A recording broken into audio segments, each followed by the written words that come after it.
freezing. We can't stay here. What happened? How is it so cold?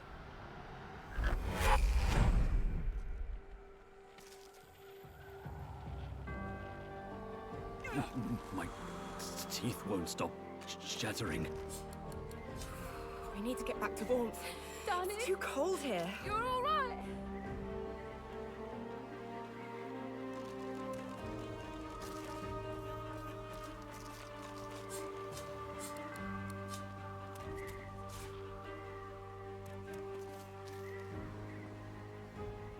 I thought we were dead for sure. It all happened so fast. The water surged in and froze in an instant. We owe you our lives. The what? That must have been the sound we heard. And what caused the surge of water. So much for rowing out of here. Now there's nowhere to go but back to the city. We were gonna leave Arx, but after this, looks like we're better off staying. Inside those walls is as safe as it's gonna get for us, it seems. It seems the water took our boat and our luggage. We cannot drag that chest back to Arx. But if you can salvage it, you're welcome to whatever's there. Here's the key. Farewell.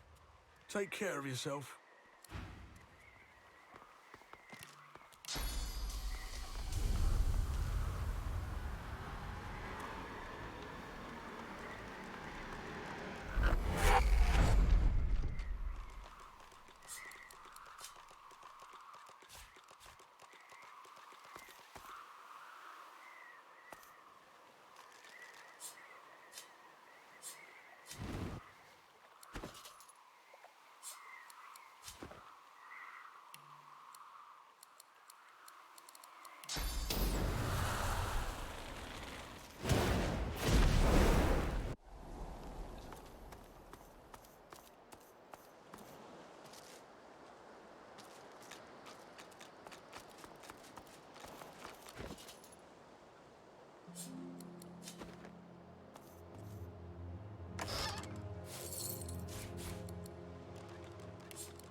The spirit of a lizard struggles to extract his legs from under some ghostly flaming debris.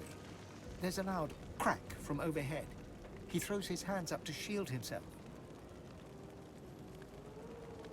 An avalanche of further spectral debris collapses on top of him.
know you. Or I've heard of you. You did us quite a good turn back in Driftwood. I thank you. I'm one of Lohar's, see? Or I was, I guess. In art, if no longer in name. Do no rest his soul. My driver, my cart wolf. Look at him. And for what? Void woke him. Weren't anywhere near us, but old Max sniffed him out anyway. Got so spooked, he pulled my carriage right off the bloody bridge. Pulled my driver off with him. I rolled out in time. Better stranded out here than stuck in a city with a void woken, I suppose. But they deserved better than this. We were at a wedding, event of the season, over at Mikhail Ross's estate. We were meant to be there to represent our boss. Do no resting. She looks over the wreckage with a grimace. Lo'ard gnaw my ear off if he could see the shape his emissaries are in. Safe to say we won't be going anywhere now.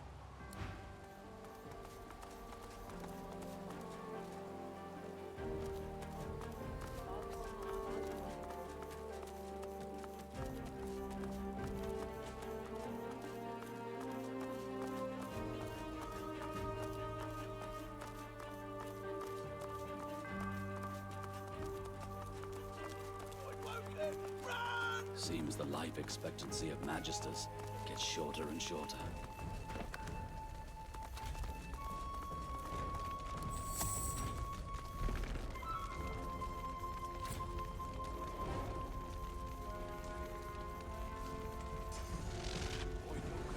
To arms!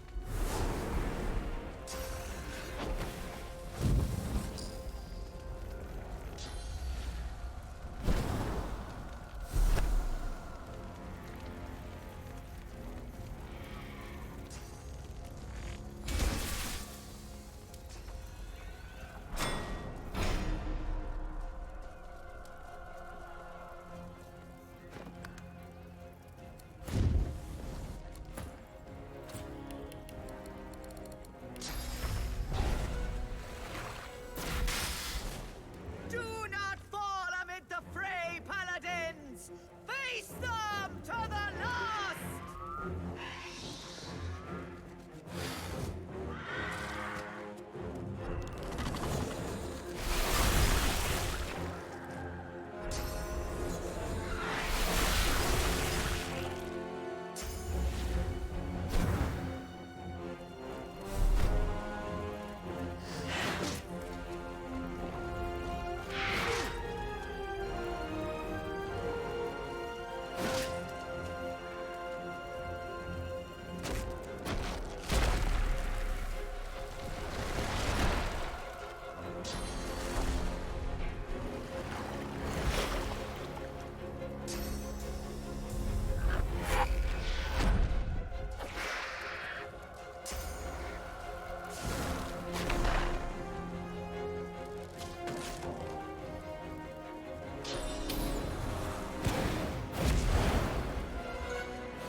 dark with you.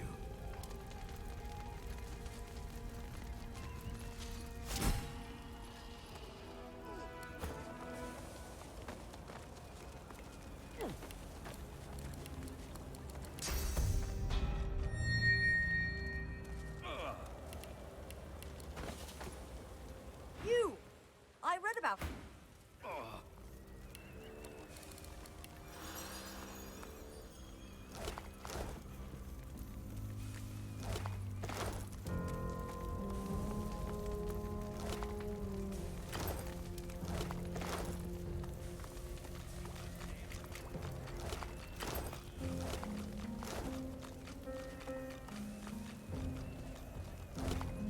Paladins march on the blacks and reds, hurrah, hurrah.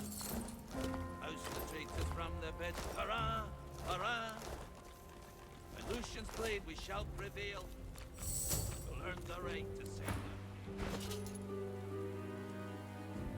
You saved my best paladins by the skin of their teeth. The lads are brave, but they're no match for Voidwoken, especially right off the back of chasing down Magisters. I tell you, they'll be chanting your name in the mess hall tonight.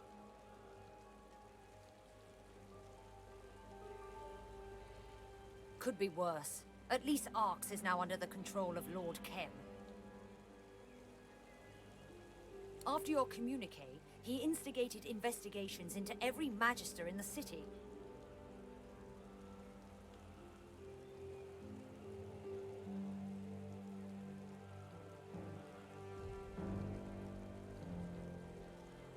We're sure it's the collusion between the Magisters and the Black Ring that drew the Voidwoken here. To think they blamed all sorcerers. The only question remaining is why. The Magisters have a lot to answer for. Those left alive, that is. Sometimes good people do bad things, and there are consequences to every action. She eyes you curiously, eyes narrowing in her hard face. Are you serious? You won't find the leader of the Magisters walking in the open in Arx. This is Paladin territory now. But check in with Lord Kem. He's conducting an investigation of all the Magisters in the barracks. He might know something about her whereabouts. Take care. I doubt this is quite the city you were expecting to find. Prevail. We'll earn the right to sing a tale.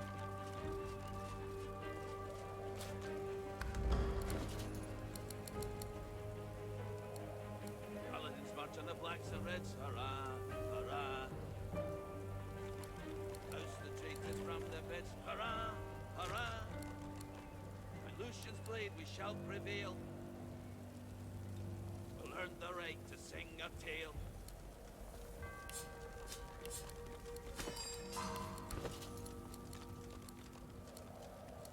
Paladins march on the blacks and reds, hurrah, hurrah. Oust the traitors from their beds, hurrah, hurrah. By Lucian's blade we shall prevail. We'll earn the right to sing a tale.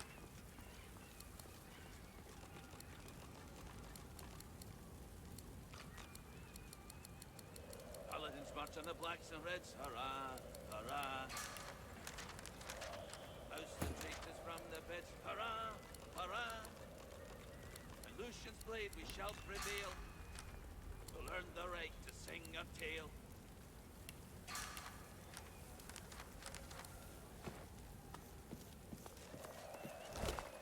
Paladins march on the blacks and reds, hurrah. What a massacre.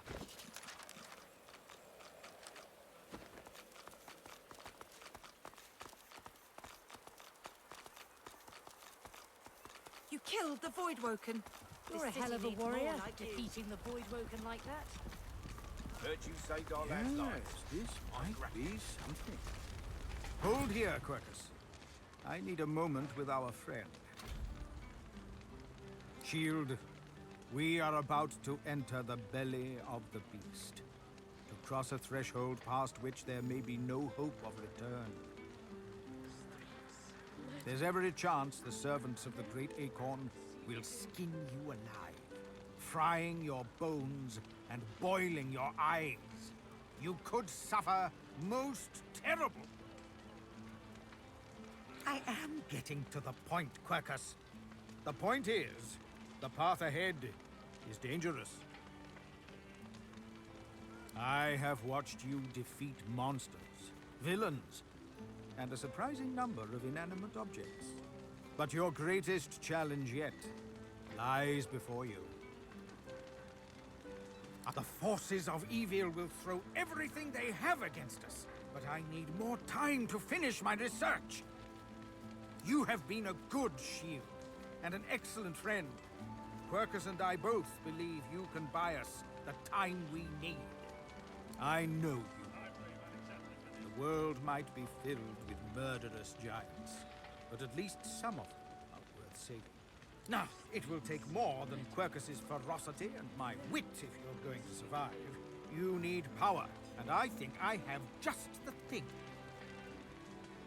After our last little escapade with your Void Woken, I examined the corpses you left behind.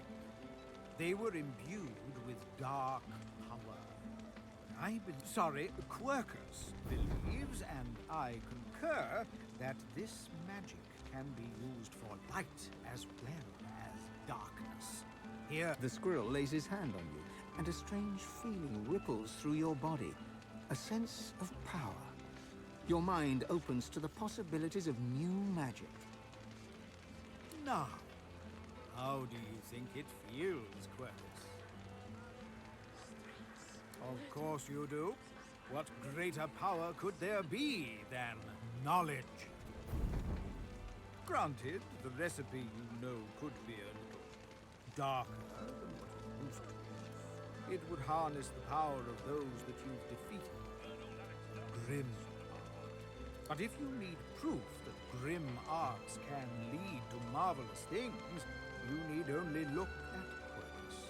Now you have all the power you need. You were a wonderful shield as we fled, but we are not running anymore. Now you must become the Axe. Go, my friend, and lay waste to the forces of the Acorn. Hack them!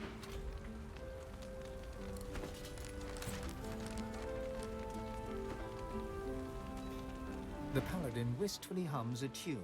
You recognize the air. Smoke gets in your hair. As he hums, the words come back to you. There's no smoke without fire. Dark the air. Nothing burns in rainfall, and smoke gets in your hair. He hums one last refrain of the song. There's no smoke without fire. Dark the air. Nothing burns in rainfall, and smoke gets in your hair. He trails away, falls silent. The flames crackle on. The spirit burns with rage at the carnage wrought on Arx. Rage for the Voidwoken, rage for the Magisters, and rage too for himself and his fellow paladins for failing to see the danger until it was too late.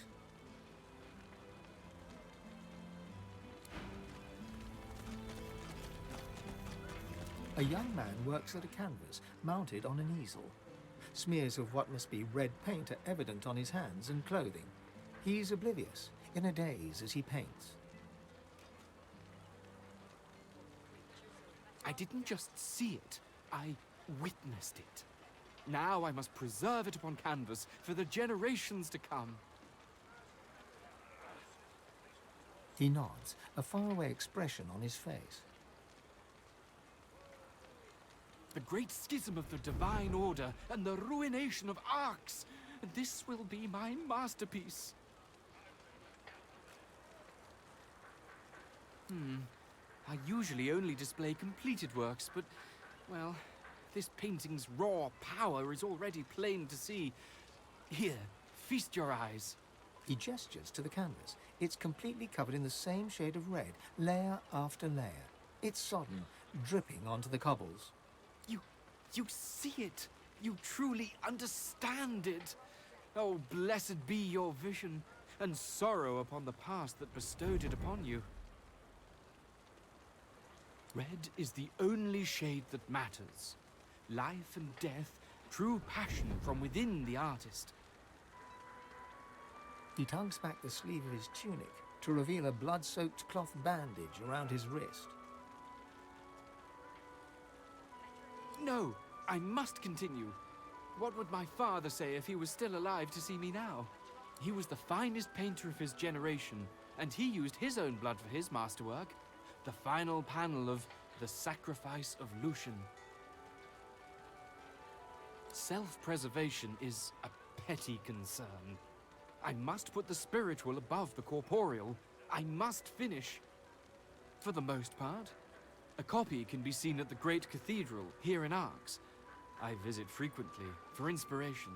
But the original panel, the one that my father used his blood to depict Lucian's final sacrifice, was given to Lord Kem a long time ago. He keeps it locked away somewhere in that mansion of his. A masterpiece like that should be on public display for all to see.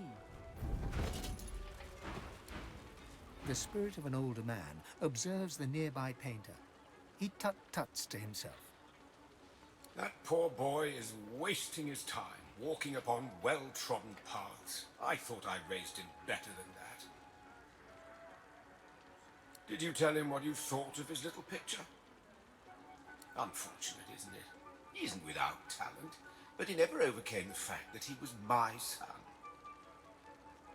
Of course, my finest work. I drew upon everything I had for that piece, all of my skills, my experience. Why, there's even my own blood and sauce on that canvas. They are part of a private collection now, Lord Kem's. Perhaps he'll grant you a viewing, but I doubt it. There's a reproduction on display at the cathedral. Not the same as viewing the original, of course, but it gives the great unwashed something to pray for. Creatures are better off dead.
Please, you've got to help me.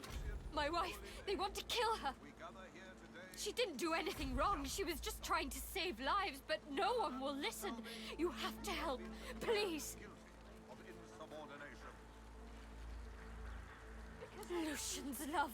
Thank you, but please, you have to hurry. Because you refused a direct order. You broke your oath. The paladin looks up at you through a bruised and swollen eye. She spits a gob of blood on the cobbles before she speaks. Come to see the show, stranger. I'm afraid you've missed most of the slaughter, but there's still blood to be spilled. Step back from the prisoner. You are interrupting a paladin court, stranger. You can't call this a court until the end of days, Kem. It's still a disgrace. The prisoner will be silent. We are beyond accusations. This once paladin is guilty of refusing orders and protecting supporters of the Black Ring. They were boys. Local boys that signed up for steady pay and a slick uniform. A couple of white traitors doesn't mean every Magister is in league with the Ring. At best, you are a coward. At worst, you are a traitor. In either case, the sentence is death. His icy eyes focus on you for the first time, pinning you with a free... Step aside, stranger. I see. You have my thanks for that. You did us a great service. Now, if you would do me one service more, stand aside.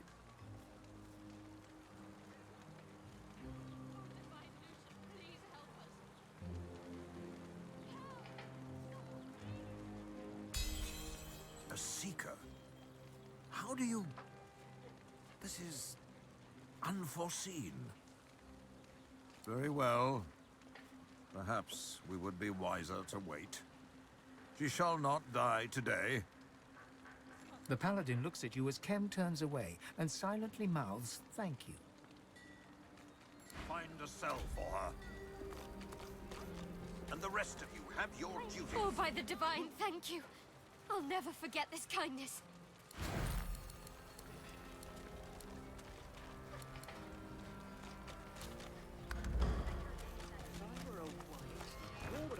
What is this? Am I dreaming? I went to my bunk after patrol duties, and now... this. I'll wake up in a minute. Winslow's snoring always wakes me. This can't be real. What? I don't know anything about the Black Ring. I must be dreaming. I have to be.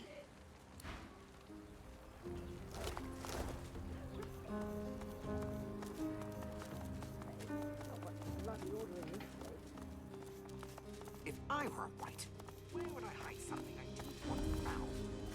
Your blood is mine, scum. May your wounds never heal. The spirit of a Magister jabs a spectral finger into the Paladin's wound, while muttering some profane-sounding curse. I'll do as I please. This paladin filth hacked me down right here in our headquarters. She's going to suffer for what she did to me.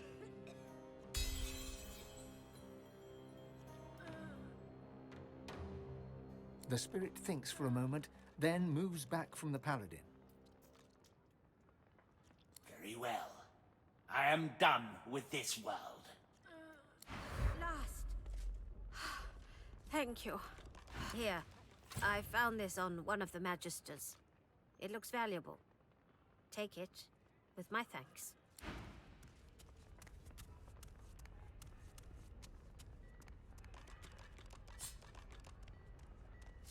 If I were white, where would I hide something I didn't want found? The spirit of a half-dressed Magister stands before you, fumbling to draw his phantom blade from its sheath. The spirit manages to draw his sword and utter a challenge, though not one aimed at you. Alarm! Sound the alarm! There's paladins attacking! Where are the whites? He starts to swipe and jab his sword at an unseen opponent.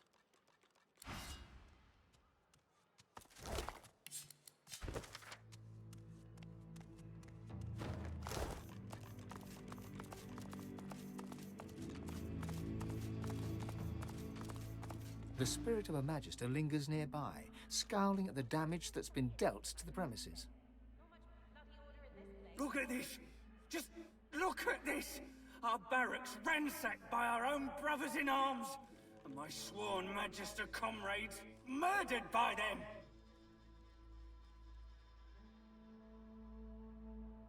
The Paladins just showed up, no notice, ready for a scrap.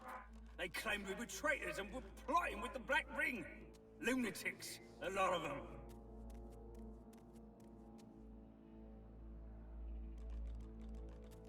I got Brent out of here. He was wounded. He wouldn't have stood a chance if I hadn't helped. But hopefully some more made it as well. I I came back to see if I could help any others, but I got a saber through the heart instead. Murdering blue bloods. The Void's welcome to the lot of them. The spirit leans back to appraise you, a guarded look on his spectral features. You're no paladin, but why should I tell you?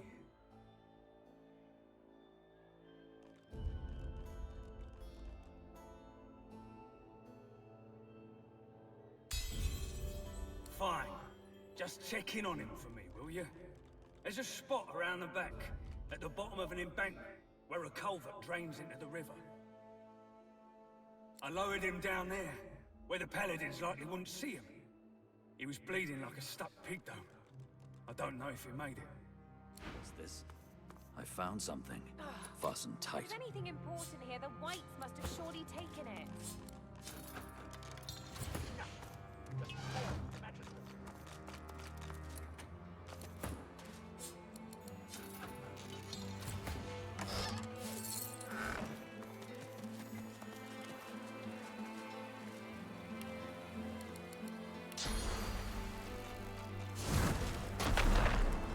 What's this?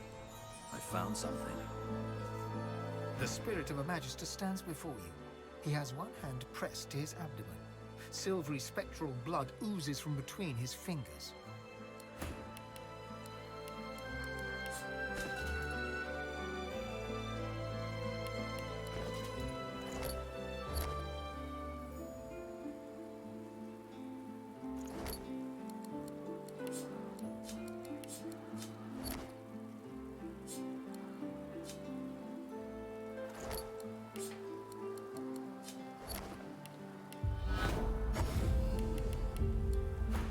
It shouldn't hurt anymore, but it does. I swear it does. Tell me, have you seen a Magister named Wainslow? Stout fella, a little loud. He helped me escape when the Paladins attacked. I'd hate to think any harm came to him. Dead? Damn it! Damn it to the Void! Wainslow deserved better than that. I don't rightly know. The Paladins came, intent on ransacking the barracks. The fighting started so quickly. Before I knew it, I was wounded, and Wainslow was hauling me away.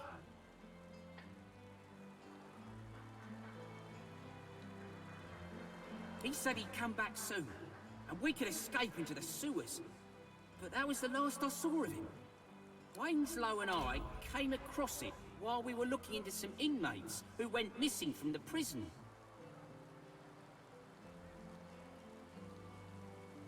I doubt anyone will figure out what happened to them now. I don't think the Paladins care about that kind of thing.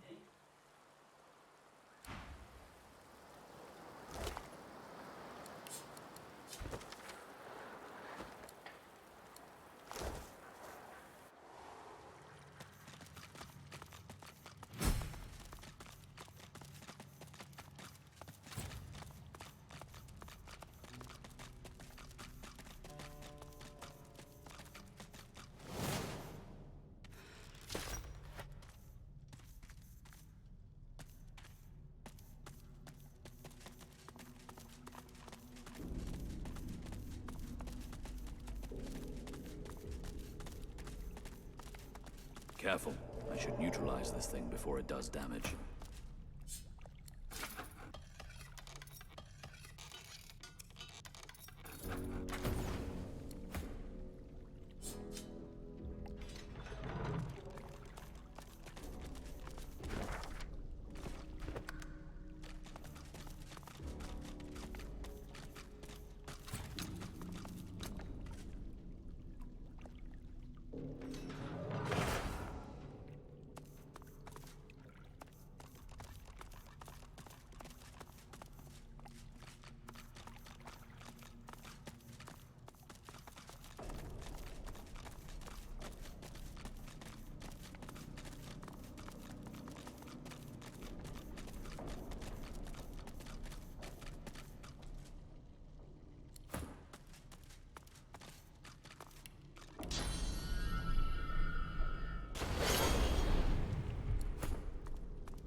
child.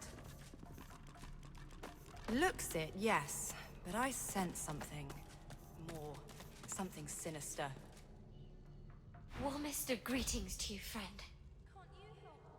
I serve the Seekers in death as I did in life. 5 wicks, 5 wardens, and 1 mistake. Caged and muted. The unlit candle nearby flickers briefly to life. The spirit shakes her head and waves you off. You must leave me be. I can't let myself be distracted. While the mistake lives, we shall not be free. The God Woken has come, as I foresaw, and as I feared.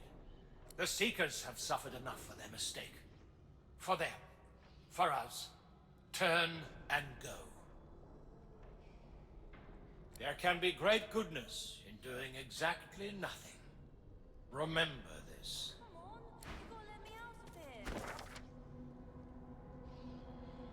A mistake once made, from Lucian Turncoat's trade. I've spotted something.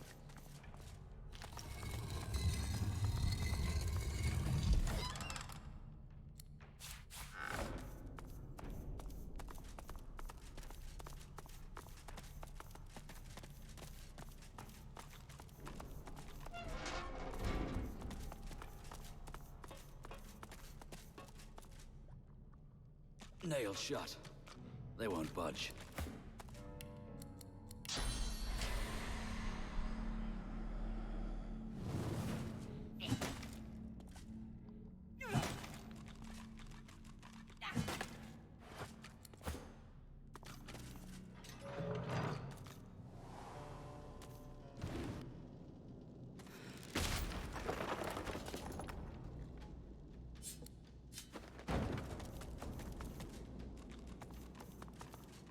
The Magister spirit looks up at you from a tortured face. His eyes are filled with pain and terror, and his hands grasp tight to each other, clenching and clenching, harder and harder.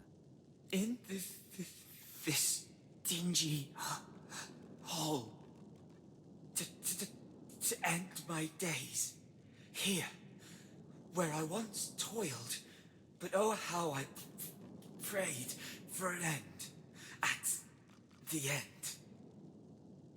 And I'm still praying for the glory of Lucian. There is no task unworthy. Here we turned up abominations into servants of the Lord. And the more powerful the sorcerer, the better the Geist they make. All the better to serve him. For him we pray always.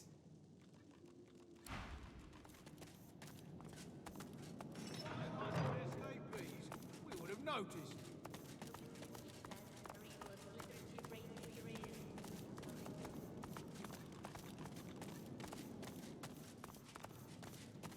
Come on, let me out.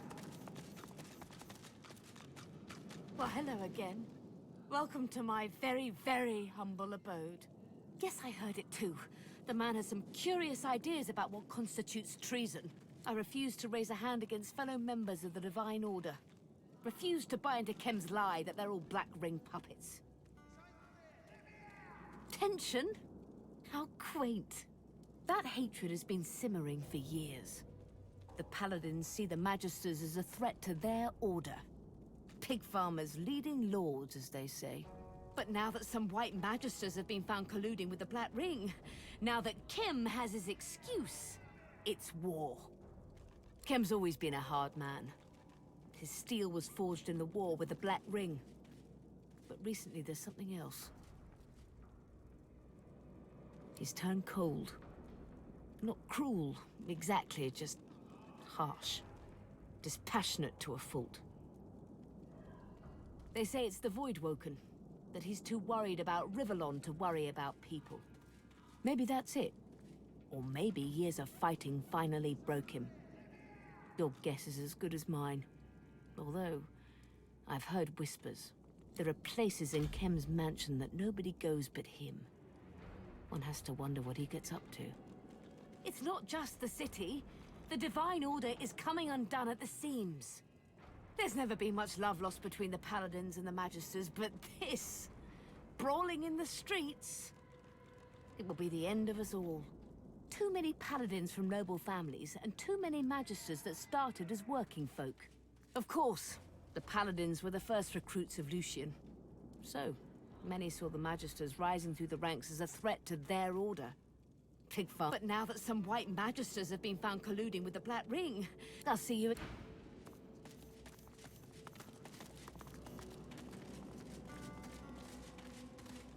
She spits at you. From the darkness of the look in her eye, there'll be no talking to her.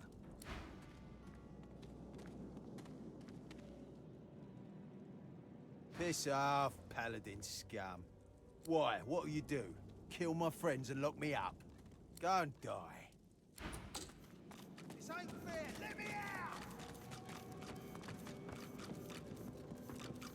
Who are you? Did Lord Kem send you about the missing prisoners? That is the ever-elusive mystery. These weren't escape artists. They were thieves and drunkards, imbeciles and liars, heretics and fools. The crudest of the crude, turned from slugs to smoke. Poof. Ah, so the prisoners escaped. That seems unlikely, since they were well shackled. But perhaps the Magisters are not as guilty as we'd thought. Not that that lets them off the hook, of course. You may thank Lord Kem for the information. I will put it to good use. We'll get to the bottom of this, I guarantee it.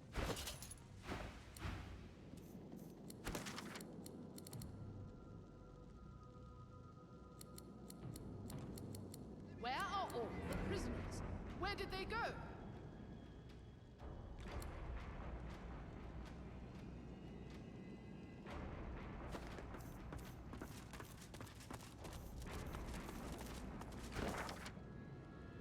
Maybe they were shipped to Fort Joy.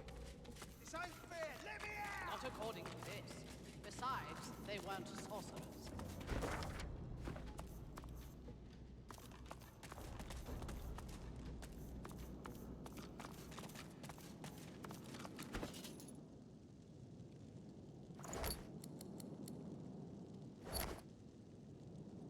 Come on, let me out! The cells are empty. Where are the prisoners? We don't know. Find out.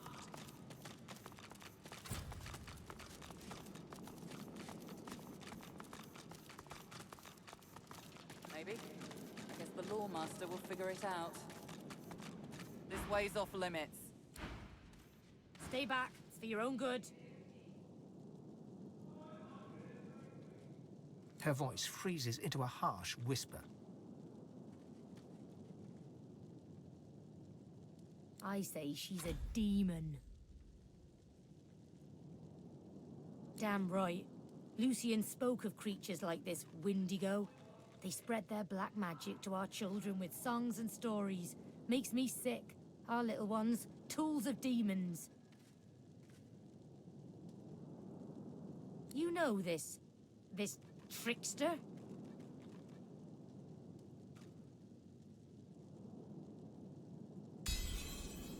Well, go on then.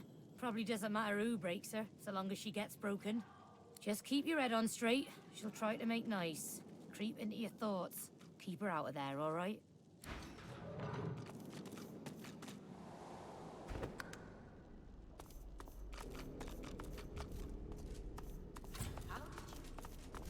Yes. What's this? Who are you? Give me room! I feel a breakthrough approaching. She cradles her head in her hands, then pivots towards the prisoner. Her mouth opens, yet nothing spills forth. No sermon, no screed, no threat. She turns back to you and grimaces. Too late! The spark's been snuffed. I trust you come bearing gold or godhood for me, to have interrupted such a sensitive interrogation. What led to this freak's imprisonment is a mystery as unsolved as the void itself. We found her already caged, cursing the Magisters with hexes, vulgar enough to turn even a dwarf's cheeks red. The evil is strong in her. Her words are soaked in it. They squirm into your mind, planting warm memories you've never had, mesmerizing you with candy-sweet sights and scents. Visions of Windigo's attack on the vessel sailing to Fort Joy fill your head. Windigo cradles you in her arms, stroking your head as the waves crash around you. I'm sorry, Buttercup. I was bewitched by his promise. Forgive me. You shake your head and the vision is gone. Your eyes rest not on the prisoner, but on the paladin. You underestimate her. You'd have me stand idle as she raises arcs to the ground? In that moment, you hear music, a lullaby. You glance at the cage. Windigo stands silent. You squint and shiver until the melody no longer echoes in your ears.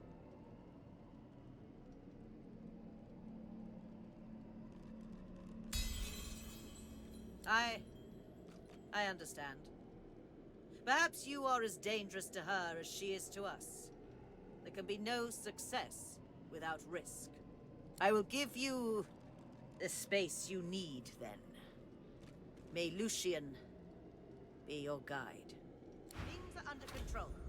For now.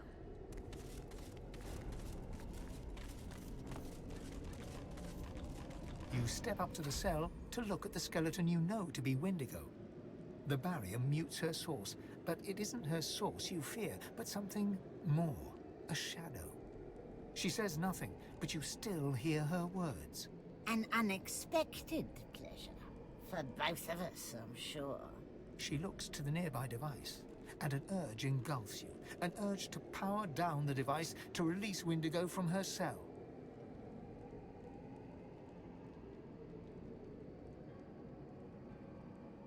Her mouth remains closed, yet her voice settles in your mind like a damp fog. No more games. Only liberty. The voice is gone. Windigo is still.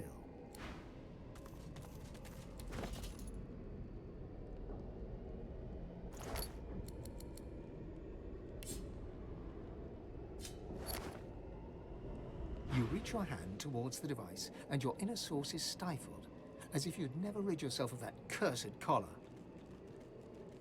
After a bit of tinkering, the machine whines pitifully, and the shield surrounding the cell flickers off.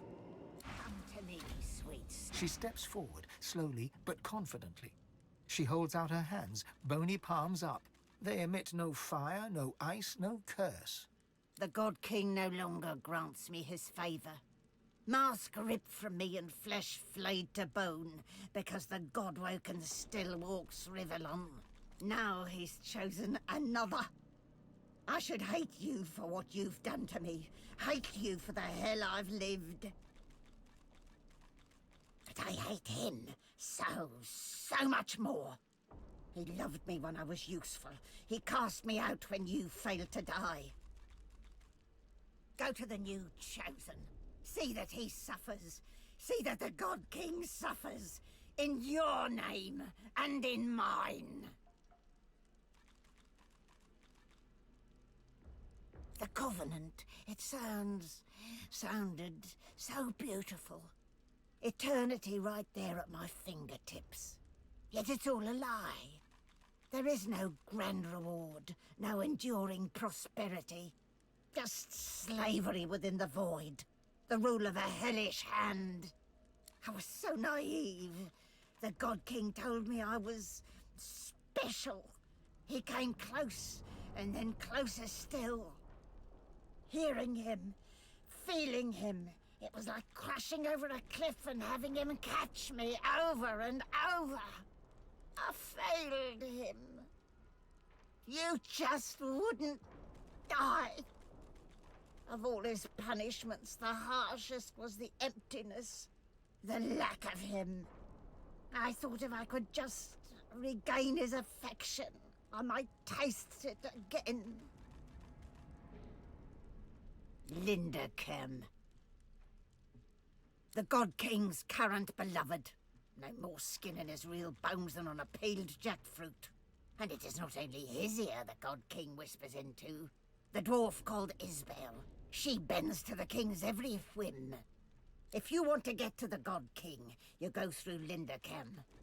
No, the God King's special boy. It wasn't difficult to figure out, I assure you. I came seeking Dallis. Kem wants her, too, as anyone could tell you. I crashed one of Lady Kem's little tea parties, did a little snooping. The Void's vapor there was plain as night to me. You'd suppose we should work as one, but no. The God King loves to play his game of favorites. Kem was promised a place at the table, and he's doing what he must to secure it. Alone. Yes, her. Goodness. How could I not? Her work on Black Peak Isle is legendary, or so she tells it at least. The king has an eye for the arrogant. They make such valuable stewards as they clamour for his favour, as I well know. I can't say for certain, but I bet you could simply sniff her out. She's got quite a nose for the fetid. Find the foulest pile of shit you can, and she'll be wallowing in the middle. I go to Kem. Or his estate, rather. He's got a Swornbreaker scythe. It'll free me from the Covenant. I'd be mortal, yes, but no longer a slave. This creature, this monster, would have seen us drowned at sea. Kill her.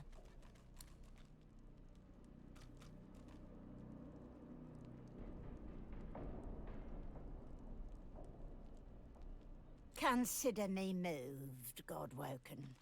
Your mercy is boundless. Before I leave you, I have something for you. Something I learned. A touch of void, if you will.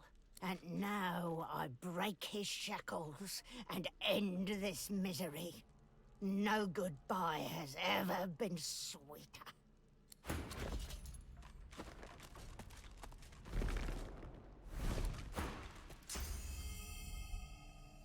Windigo's bones clatter to the floor.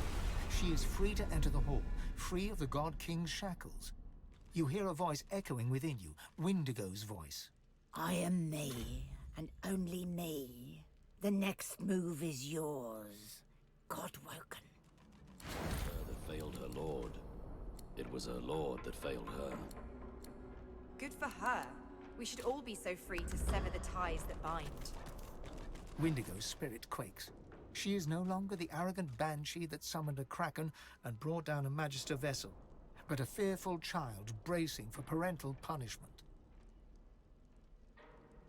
He's close, so close. Can't you feel him, Godwoken? The king approaches.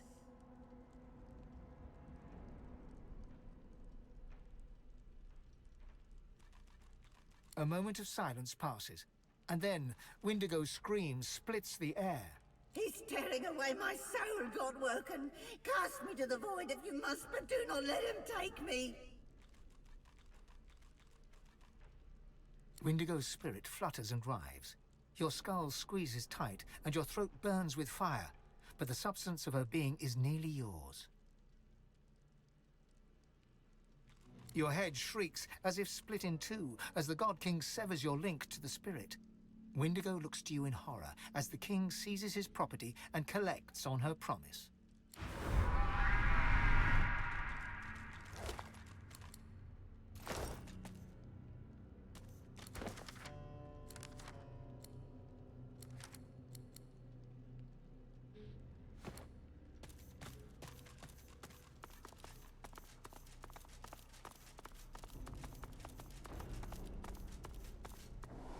That undead witch, heard her talking about some kind of covenant. That's the demon's way. They give out promises like sweets. Where are all the prisoners? Where did they go?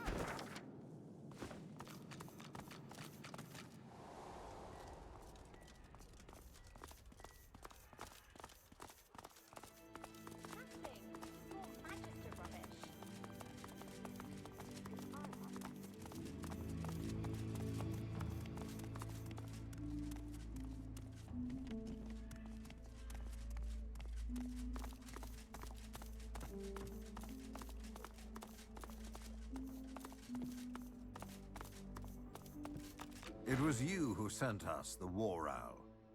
Without you, the Black Ring-loving Magisters would still be in charge.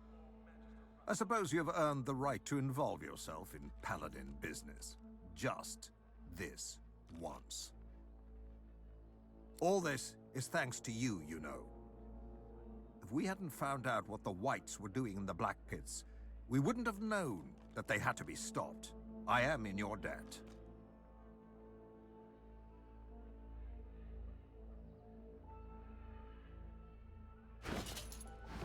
And out with it.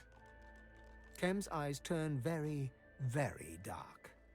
I cannot count the friends I have seen cut down by the Ring, nor the outrages against humanity that I witnessed at their hands. I am Lord Commander of the Paladins, Guardians of the Faith, Lucian's own. I kill Black Ring. Never forget that. Now, if you're done with gossip, I have things to do, and so do you, I imagine. I'd better have something sensible to say. I will not have my time wasted again. The Whites have betrayed the memory of Lucian in the most heinous manner. We've had our suspicions, but you provided us with proof. Collusion with the Black Ring. So we acted to put a stop to their treason. The Order must persist. The Order must endure. The Magisters can no longer have power.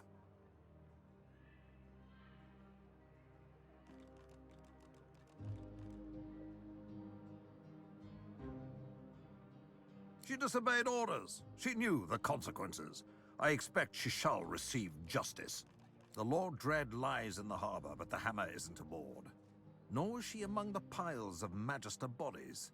Should you hear anything, you are of course welcome to bring it to me. But rest assured, your help is not needed. My paladins will find her, and she will face divine justice. Very well. We know that Dallis and the Whites conducted their heresy from these barracks. If they were all working for the Black Ring, and I believe they were, there must be some sign of it in this building, perhaps even a safe house.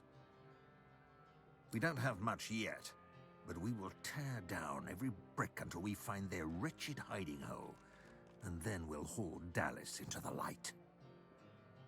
Not much, at least not yet. Perhaps you'd have better luck given your credentials.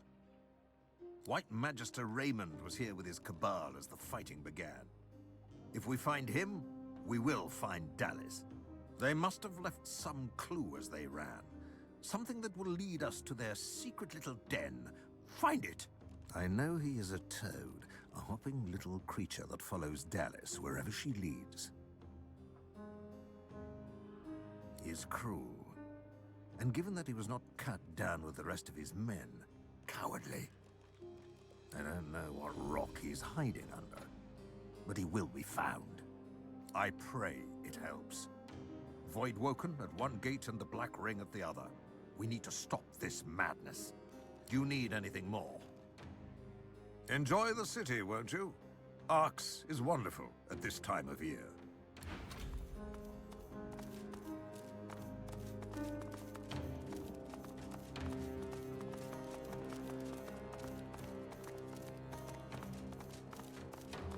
This fire was set on purpose.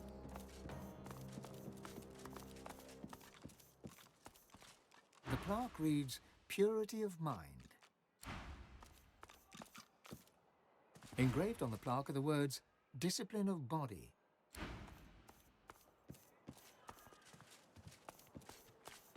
The plaque reads, 4, Loyalty to the Divine.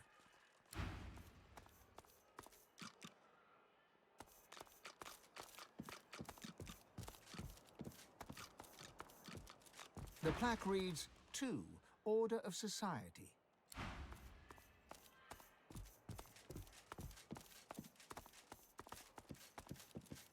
Fools! Look out. They aren't even looking in the trap right nearby. spot. They'll never find what they want.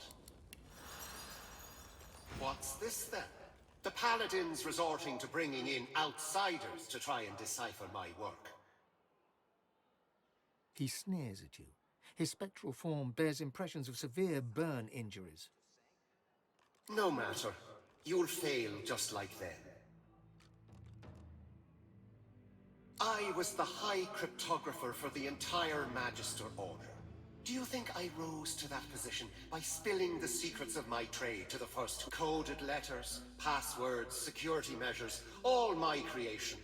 Now that I'm dead, you'll never decipher any of it. My work will outlive you all. The spirit's smug demeanor gives way to an angry scowl. Desperate measures made necessary by the treacherous actions of our so-called allies. My encryption guards the most important secrets.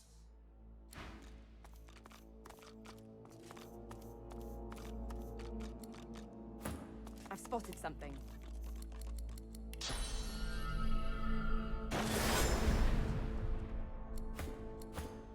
A combination lock is embedded into the face of the hatch, with 4 numbered dials.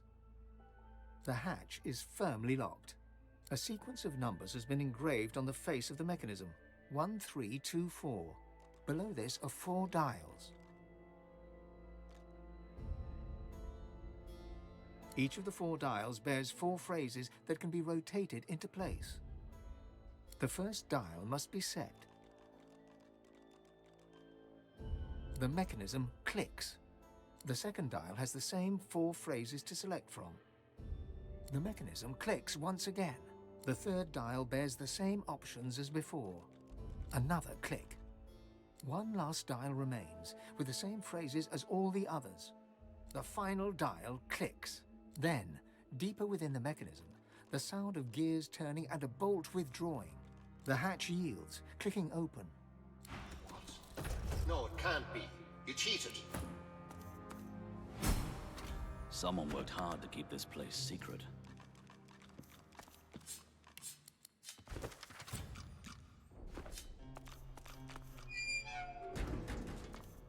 Careful now.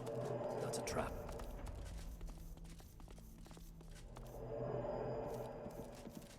Aha. There's something behind this painting.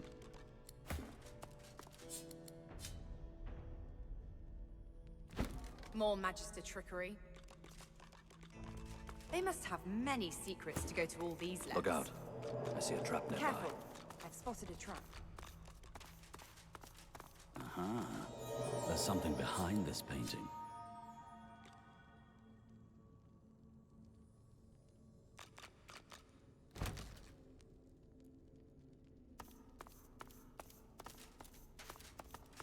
Look out. I see a trap nearby.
Look out! I see a trap nearby. What's this? I found something.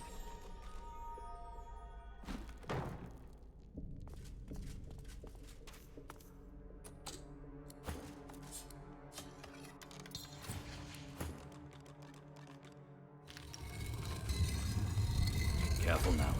That's a trap.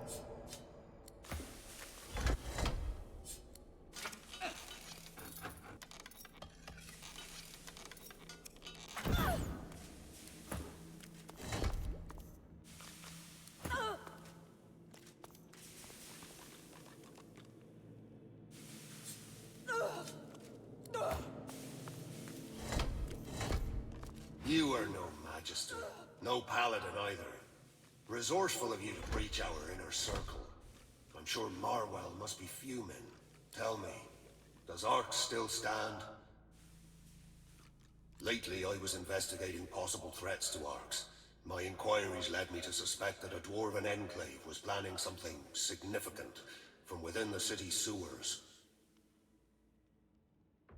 They've long used the sewers for smuggling contraband, but something changed recently. They seemed nervous. More guards, more hidden chambers, more secrets. I fear that an attack against the city might be imminent. Good Queen Justinia seeking to take advantage of the disarray in the Order, perhaps. The dwarves ransacked a Divine Order ship recently. The Peacemaker. A vessel like that is commonly used for safely transporting shipments of death fog. If that's what they're hiding down there, then they must be stopped. There was nothing of great importance, just some restricted goods. It's whatever else they have that concerns me.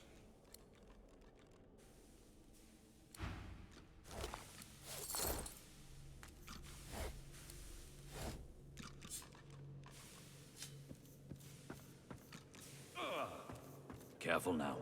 That's a trap.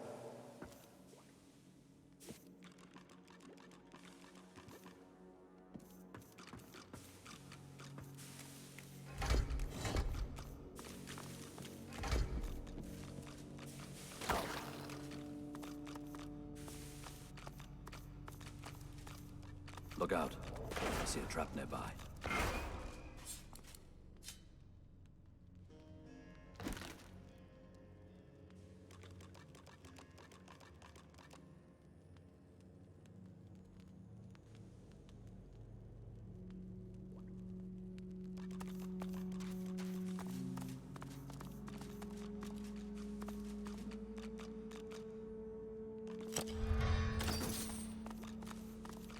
There's some mechanism at work behind these walls.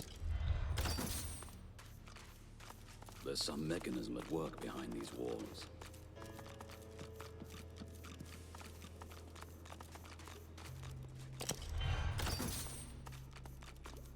There's some mechanism at work behind these walls.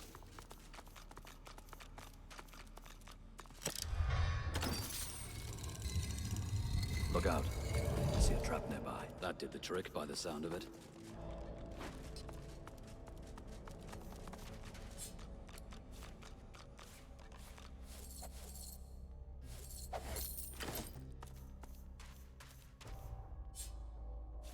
Lucky find.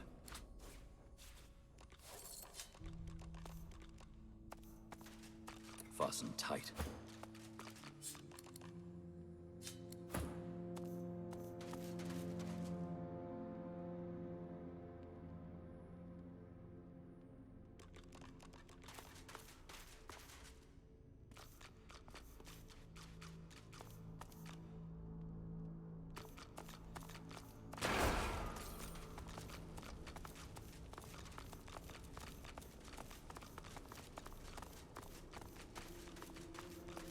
Careful. I spotted a trap.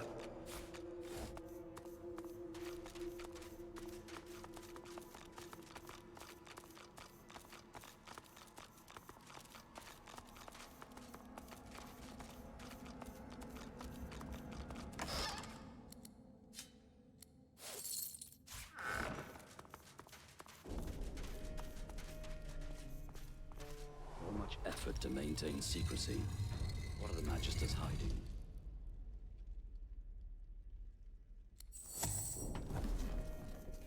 To die at a feasting table surrounded by comrades. There's no better end, surely.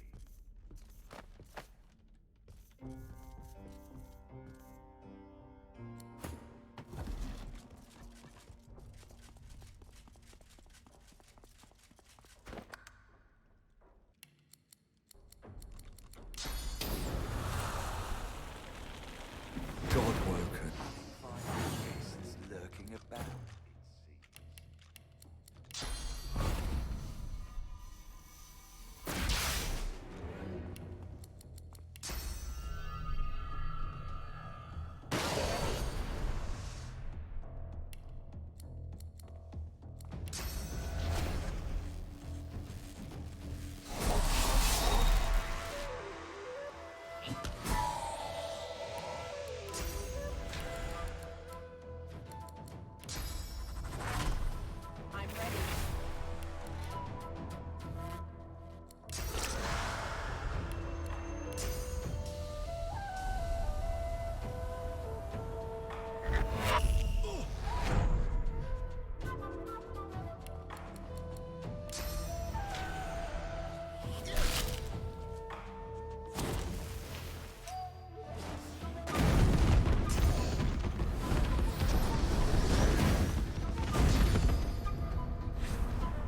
I had my doubts about you, but I'm happy to be proven wrong.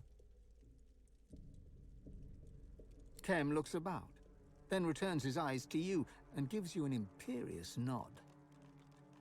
With that out of the way, I'm sure you've prayers to submit and acquaintances to greet. My paladins will see to any further concerns. Goodbye now. You have done fine work here, friend. Do not spoil it with stupidity. Dallas is of the Divine Order. She is our responsibility. The Paladins, stay if you must, but do not touch anything. Paladins, turn this place upside down. I want every nook, cranny, and spiderweb examined. If there's nothing else, we have a lot to do. Enjoy the city, won't you? The wheels are already in motion, Godwoken. My death changes nothing. Dallas will prevail. Raymond's spirit offers you a thin smile as he is consumed.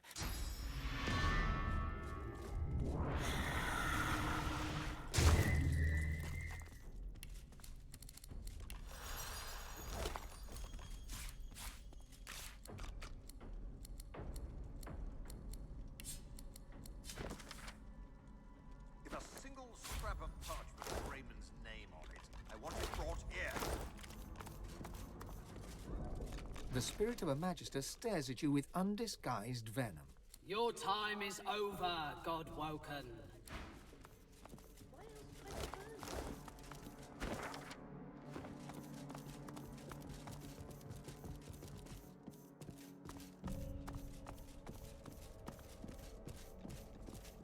You again. It seems we are fated to meet before the Hall of Echoes after all. She grimaces, looking away from you. No, it's not at all how I imagined it. I thought there would be so much more to learn. Now I am seeking things you could never find for me. Rituals to awaken as an undead again. True death only rekindled my desire to be alive. And I've heard there's some kind of covenant I can swear.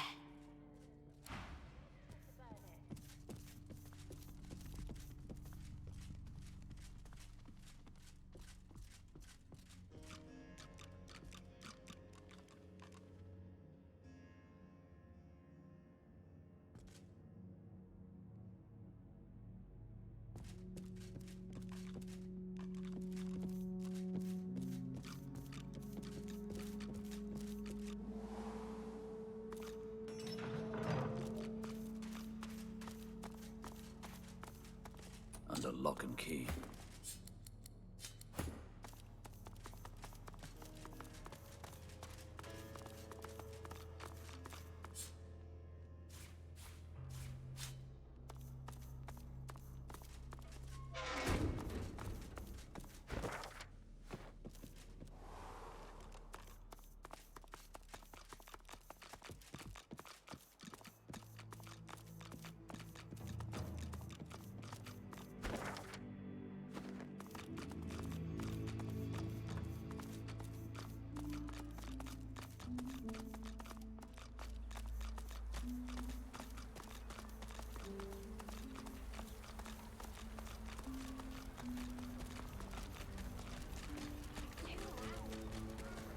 Paladins would do to us if they heard you going wrong like that. Arx is still a free city. Last time I You checked. didn't get your The hands elf dirty. stands in front of a cart, displaying various sundries. He warmly motions to you and gives you a broad smile. Don't fret, my friend, and don't falter. You needn't call to Lucian for succor, for I am here to answer your purchasing prayers on this day of celebration.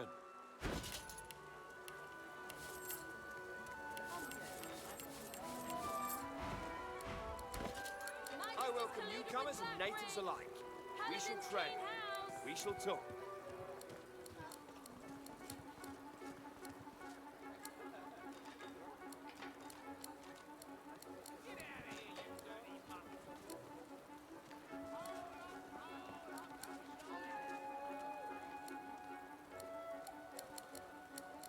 I welcome newcomers and natives alike. We shall trade. We shall talk. Hear ye, hear ye! I heard that the Paladins killed unarmed Too loud. What do you think the paladins would do to us if they heard you going wrong like that? Arks is still a free city. Last time I checked. There's bodies in the streets. This place isn't free, not anymore. Friendly Hubert publishes latest edition. New book already out of date. What a pile of junk. It got damaged in the fight. It'll fix it just fine. You're confident. I'll give you that. I welcome newcomers and natives alike. We shall trade. We shall talk.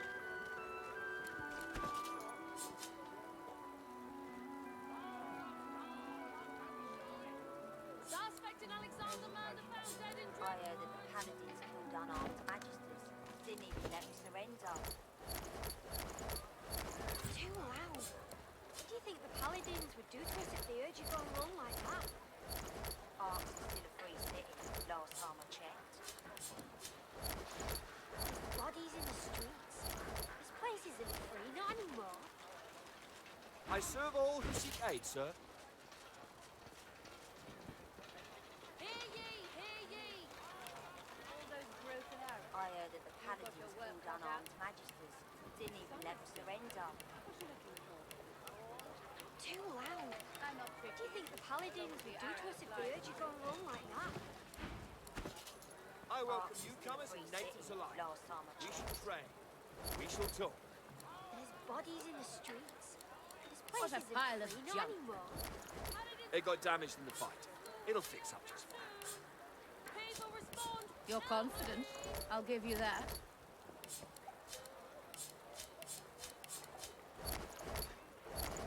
I heard that the paladins I welcome killed newcomers unarmed and natives magisters. alike. Didn't even We let shall them trade. surrender. We shall talk. Too loud. What do you think the paladins would do to us if they heard you going wrong like that? Arks is still a free city. Last time I checked. Crashing sighted at sea. Bodies in the streets. This place isn't free, not anymore.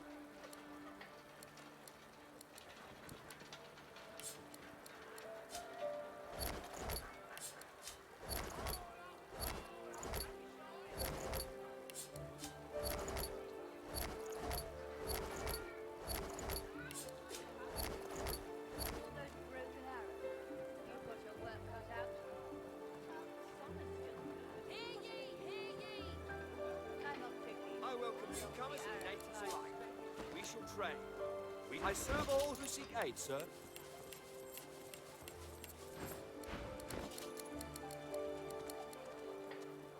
What a pile of junk. It got damaged in the fight. It'll fix up just fine. You're confident. I'll give you that. Lucian's day arrives. I heard that the paladins killed unarmed magisters. Didn't even let them surrender. Too loud. What do you think the paladins would do to us if they heard you going wrong like that? Arks is still a free city. Last time I checked. There's bodies in the streets. This place isn't free, not anymore. I welcome newcomers and natives alike. We shall trade. We shall talk. Magisters colluded with Black Ring. Paladins clean house.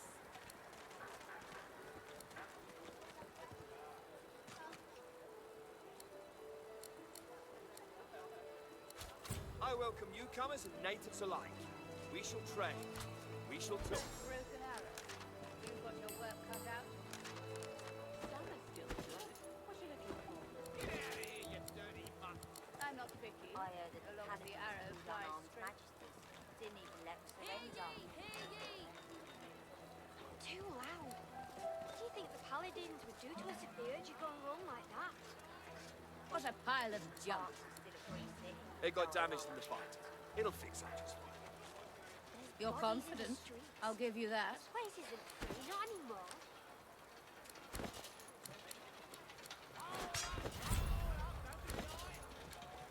I heard that the paladins killed unarmed magisters. Didn't even let them surrender. I welcome newcomers and Too natives loud. alike. We What do shall you think trade. the paladins would We do shall to us talk. if they heard you going wrong like that? Arks is still a free city. Last time I checked. There's bodies in the streets. Back in business. Thank the gods for Lord Cam, eh? He sorted out them void woken. Now, what'll it be?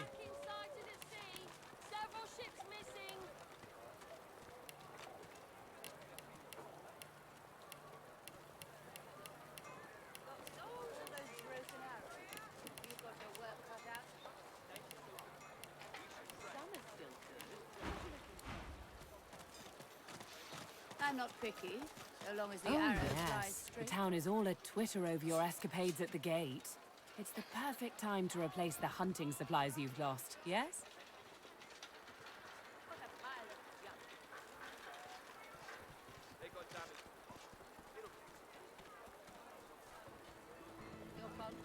How's the potion business going? Mixed.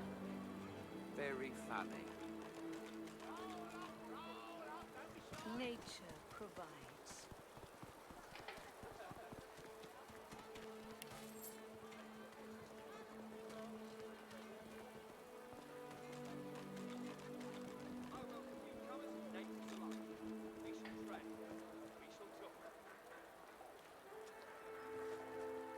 Nature provides.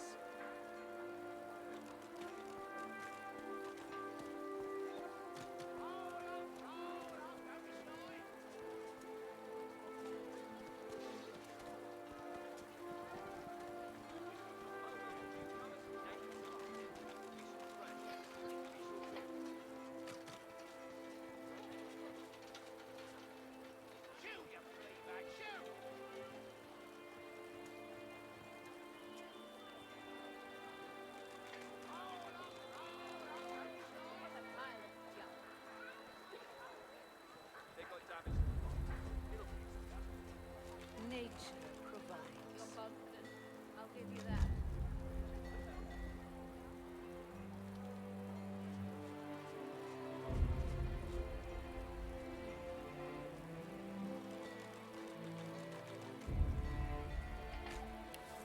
Nature. Giant Slayer. Back to refill. You a hunter? I've got just the thing.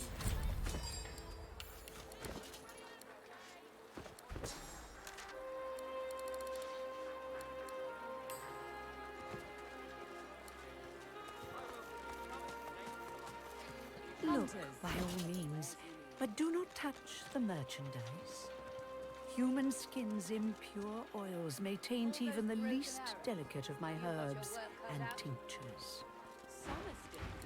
What are you looking for? Nature provides. I'm not picky, so long as the arrow flies straight.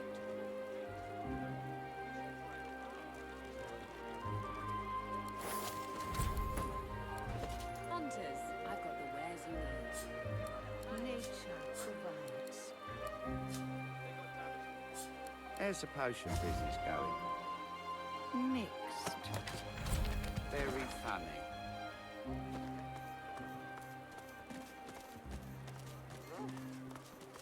Shoo, you flea bag, shoo! You, eyes over here, yeah? I know she's pretty, but me wife's here to work, not a gall cat. Now, what'll it be?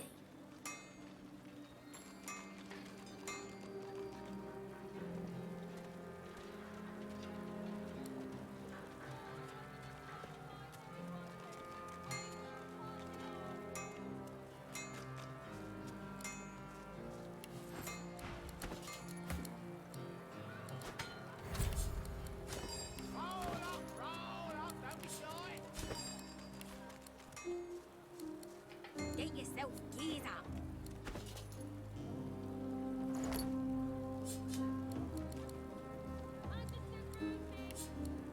Ruff. Shoo, you flea bag, shoo!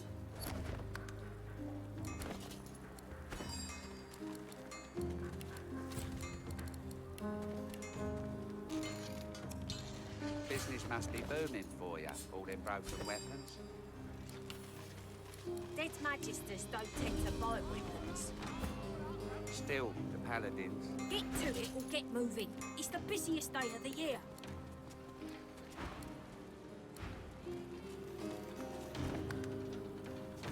Got sword and shield over here.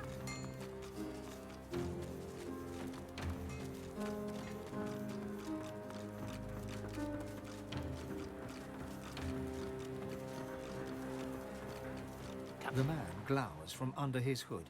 You can't see his eyes, but you know they are trained on you.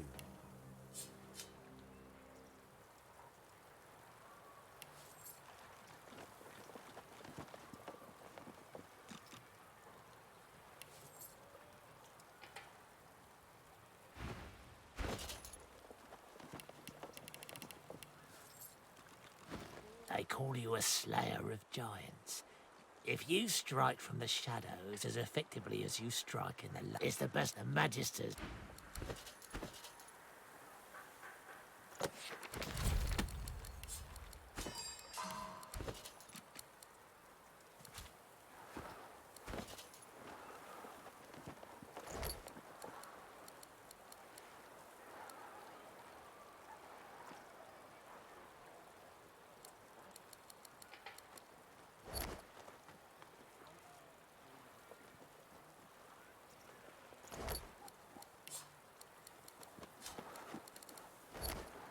You, over here.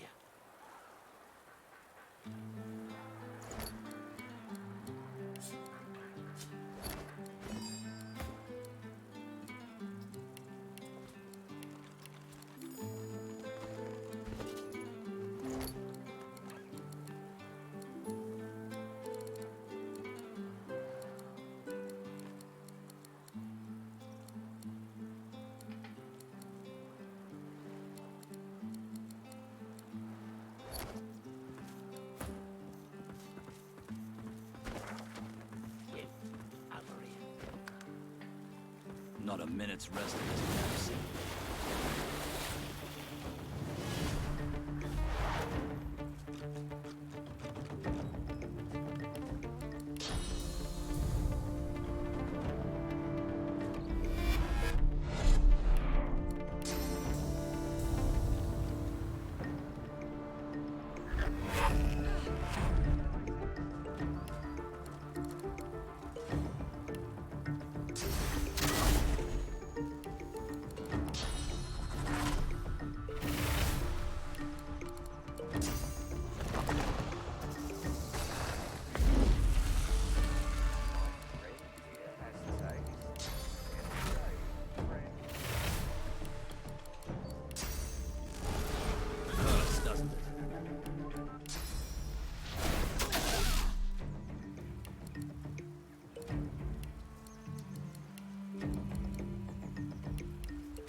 Keeping quiet.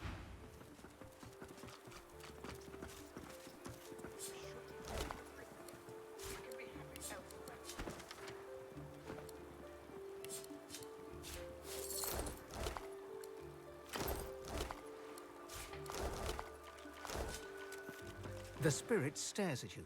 His visage of spectral bone exudes contempt. You stand in the way, God Woken. Did you really imagine your path to be settled and the way clear of strife? We shouldn't take the risk. We can be happy elsewhere. I see when I see it, and I'll bet you do too.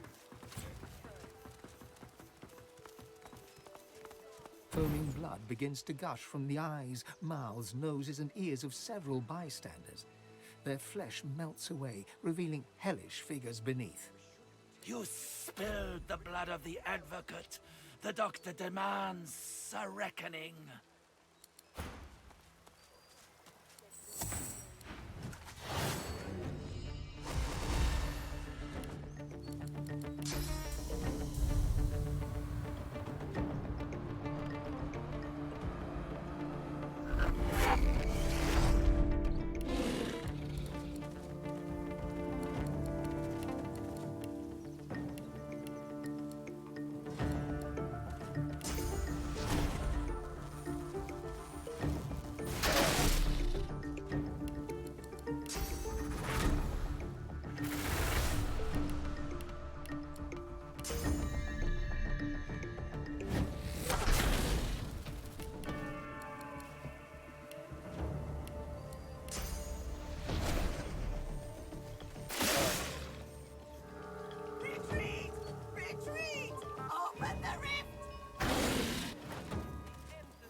you're looking for Kat, she's evaluating all of Chem's antiquities. It'll be a while, but hey, why not do some shopping while you're away? You'll love what I've got. She's an appraiser, and our boss to boot. You'll meet her if you head inside. If you've got anything she's interested in, could be she'll make you a good deal. He looks around covertly before turning back to you with a wink. Could be a really good deal. Good stuff, yeah?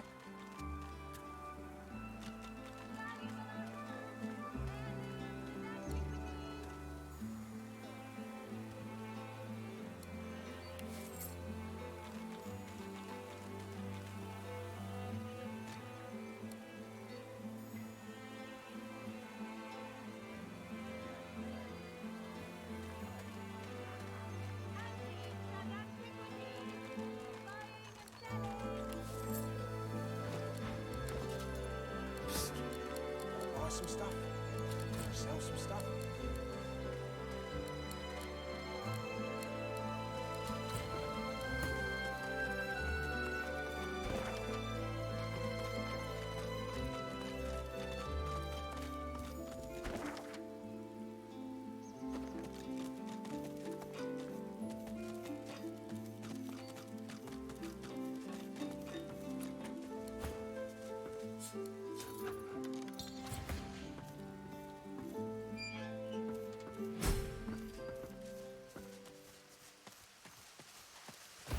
Pointless to fight.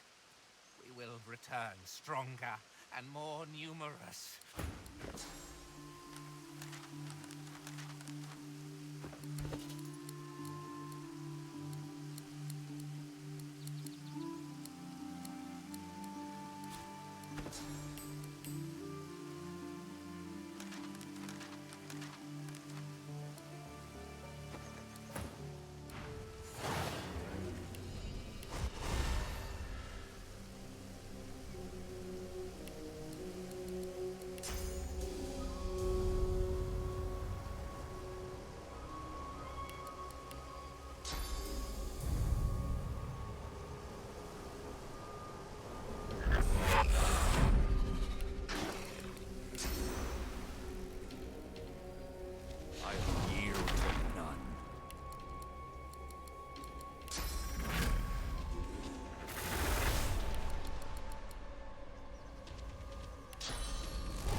I've spotted something.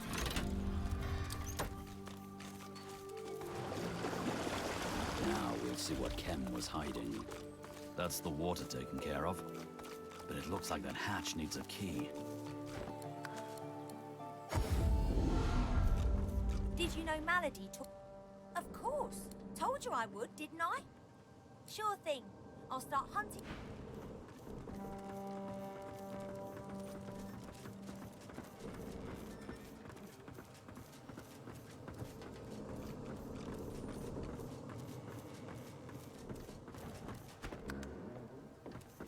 You must truly savor my company, Godwoken. Something you wanted? Tarquin's jaw tightens. I dabble in all forms of learning, necromancy included. Can you really blame me for being talented? Can you really blame me when I'm forced to use my skills against my will? Dallas willed it, and I was in no position to refuse.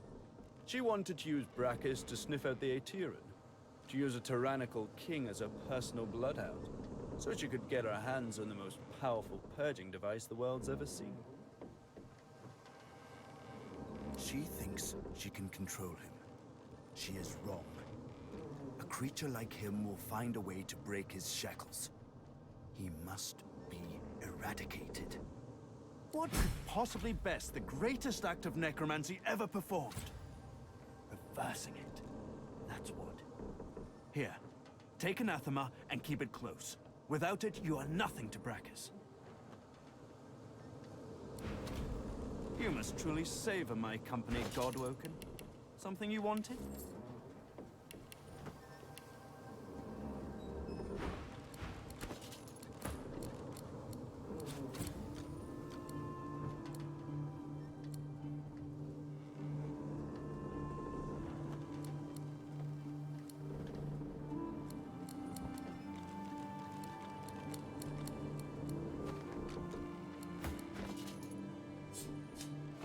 You must truly savor my company, Godwoken. Something you wanted?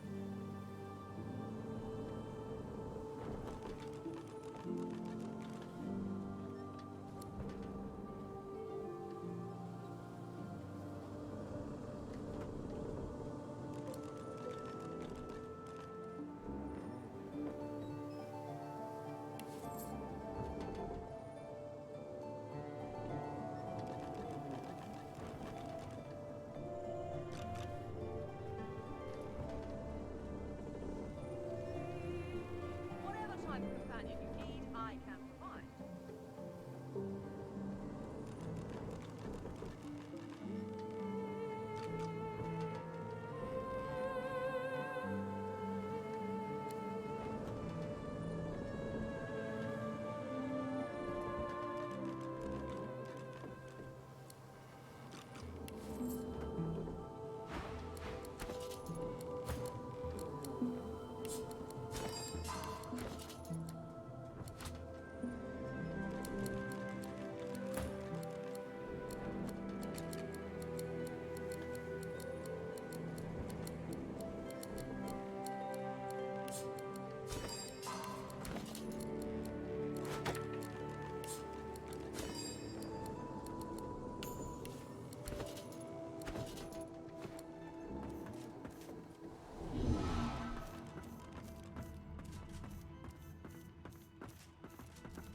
Like to take a look at what I've been working on?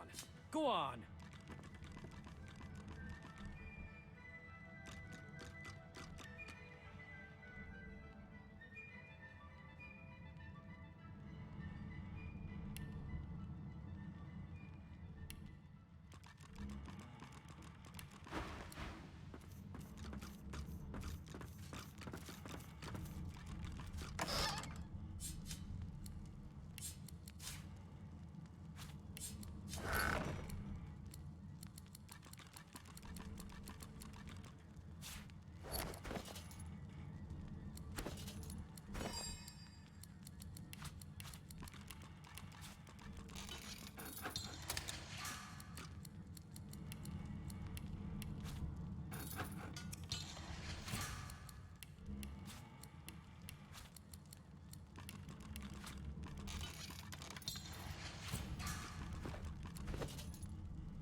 another fresh thing.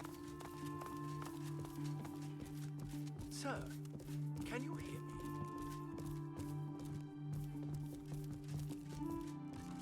Sir, can you hear me? Come out My wherever you word, are. the mansion's positively overrun with foreign folk on this most inauspicious of Lucian's days. He catches himself and scrapes his throat in a brief moment of embarrassment. I do apologize if I came across as impertinent just now, and I hope you'll forgive my unabating boldness when I assume Sir has come here in search of an audience with either Lord or Lady Kem. Oh, gracious, her? I truly hope you are not in cahoots with that brazen peddler. Well, she's in the dining room. Yes, do please excuse me, for I've a party of dignitaries to attend to. They've an appetite for an aperitif, and the port, needless to say, does not pour itself.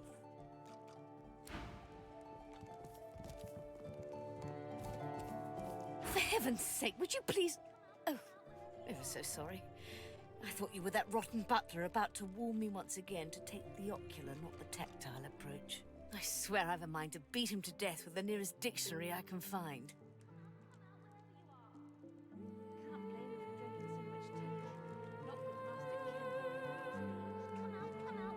Because that little snob thinks me unworthy of being in his precious lord's mansion, appraising his precious lord's collection of antiques. Just you try judging the state of a Vadistian armoire if you're not even allowed to rummage through its drawers. I'm merely appraising the many antiques gathered in here in this beautiful mansion. A roguish little smile suddenly plays upon her lips. What else would I be doing?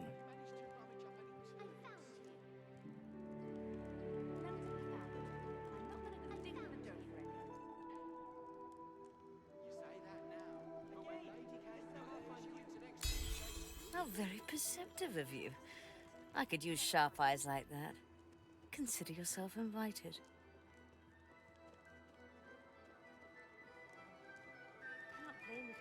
Now listen closely. Rumor has it that Lord Kim's mansion is built upon a massive vault in which he hides his true valuables. His entire house is but a smokescreen for the real treasure hidden underneath.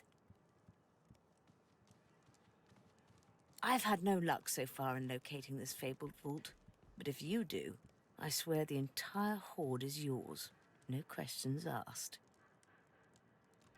All I want in return for this information is a trio of curios that is said to be kept inside. The portrait of the divine, the cup of kings, and the scroll of eternity. Everything else is yours. A most satisfactory arrangement.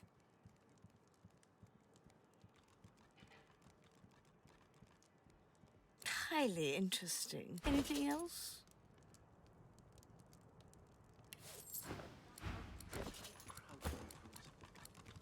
Once a year. None to be had, and I'm not going to be digging in the dirt for any. You say that now, but when Lady K glares you into next Tuesday, you'll regret keeping your eggs.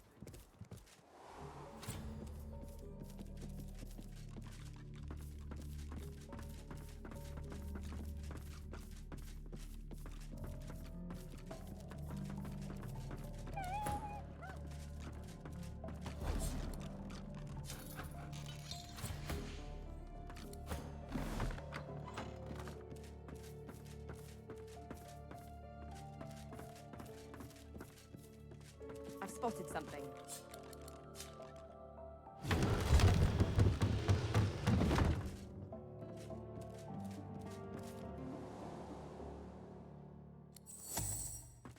Careful. I've spotted a trap.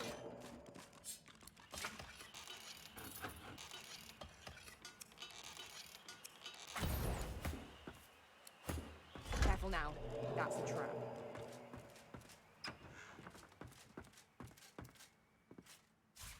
Nice.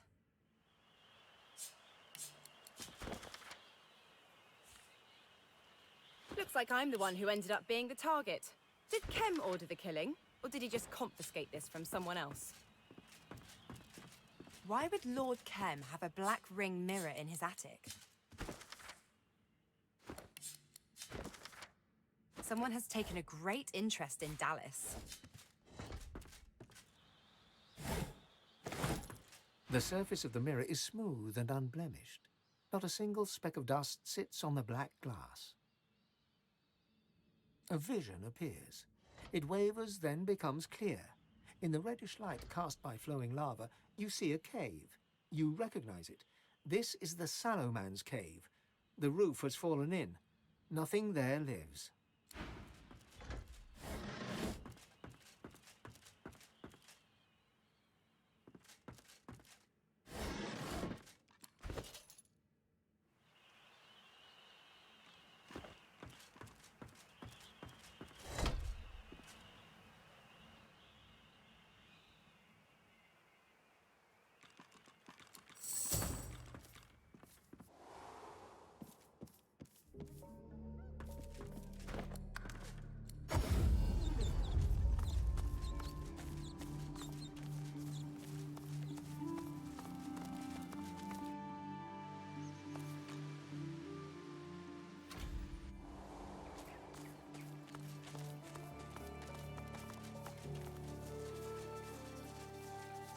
The water rises and falls on Lord Ken's command.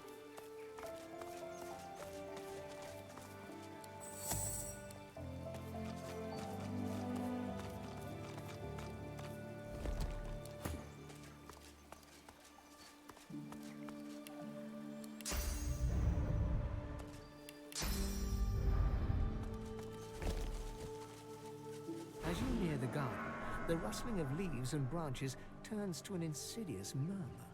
The closer you listen, the clearer the whispers become. Source in the air. He must be near. Kem. The doctor sends his regards. Doctor has some explaining to do.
Your maker.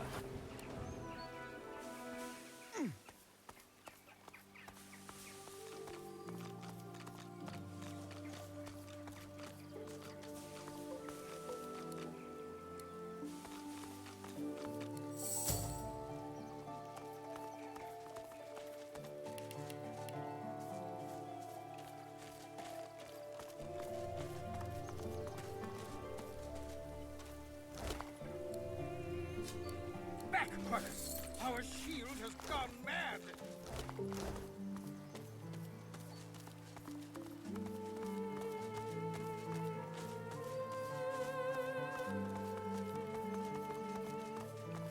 The water rises and falls on Lord Ken's command.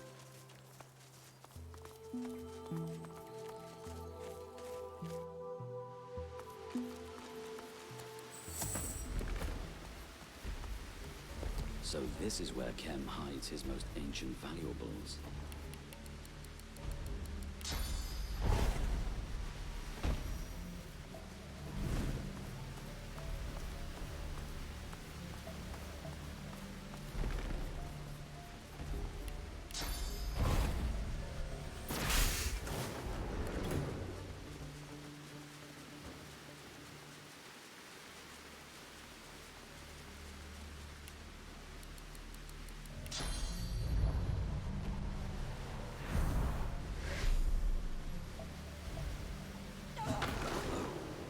golem's being sustained by source.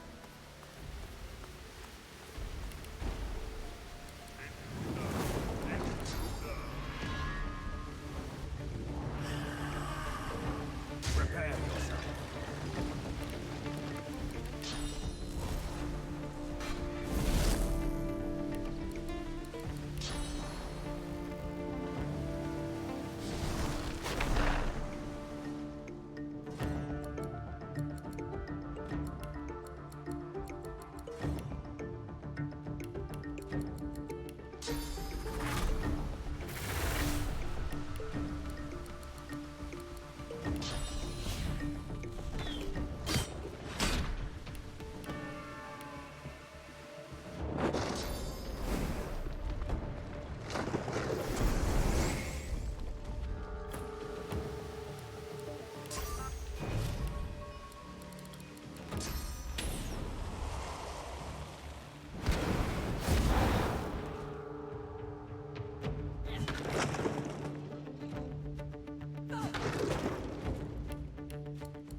Lucky find.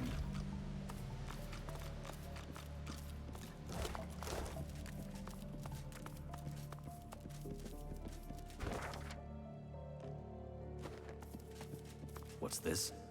I found something.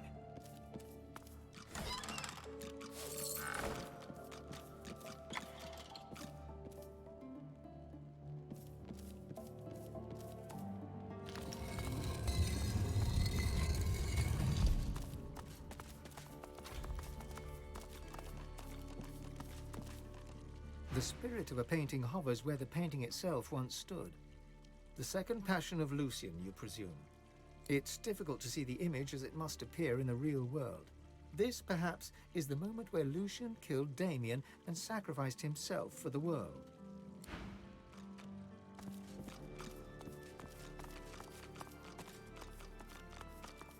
I've spotted something.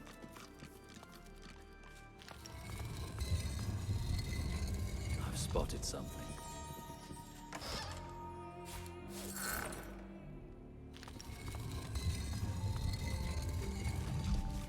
Nice.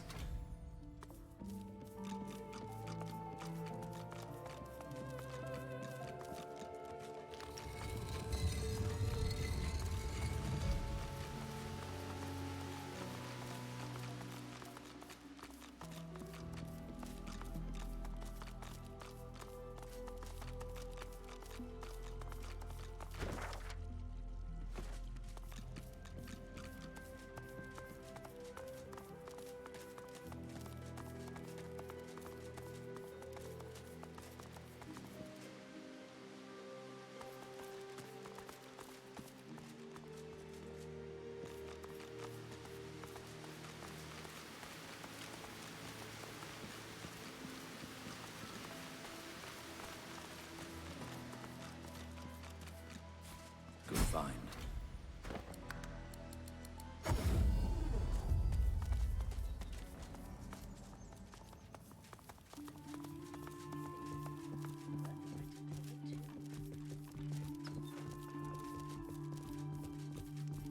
Why, hello again. Did you find them? Then the vault is real. I can't believe it. What did you find? Do show me, please. Let's have a long-awaited look.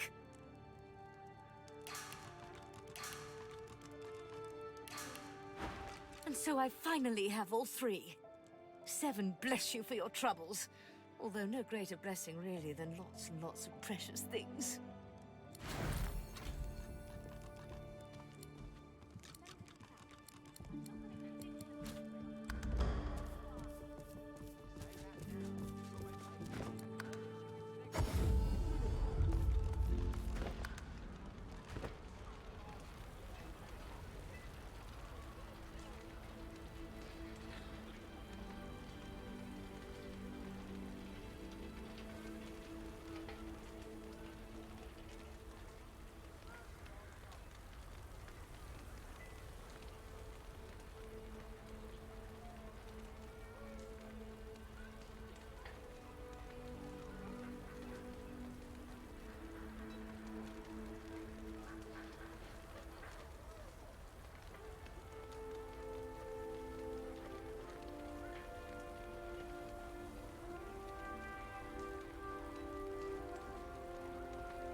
Paladins would do to us if they heard you going wrong like that.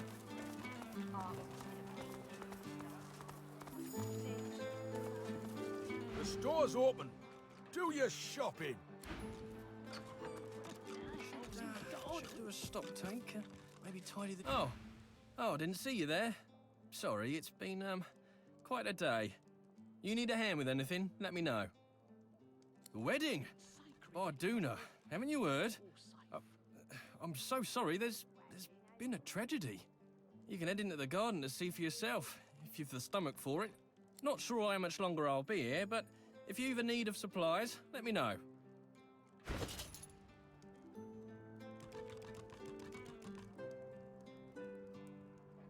Bloody void woken. Take care of yourself. Nothing is. Get away from the door! We've had a void woken attack in the middle of a wedding. You don't want to be here. And I don't want you here. Where were you when we needed you, hero? The void woken are dead, and half the guests with them. You should be on your way.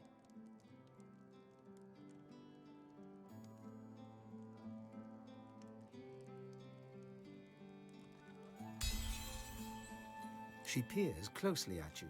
All right then. Apologies for the delay. You may step inside.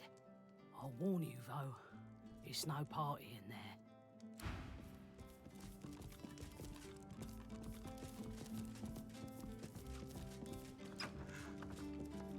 Something stinks around here. A statue of a trumpet-playing dwarf, but something about it smells off. The stone smells of granite and rosewater, but beneath the aroma, a familiar smell lingers. Death fog. And then you see it. The horn of the trumpet connects to a pipe. The pipe disappears into the dirt. The scent of death fog comes from under the ground. So much death on such a lovely day. Get in my way and you'll get an elbow in the eye.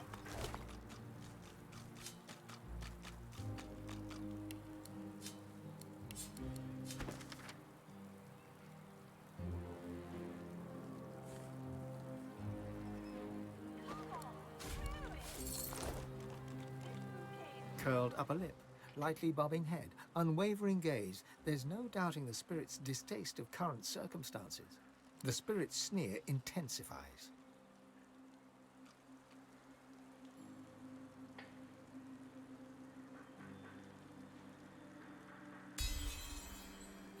A job for the Queen? Now get your ugly mug away from me. Get in my way and you'll get an elbow in the eye.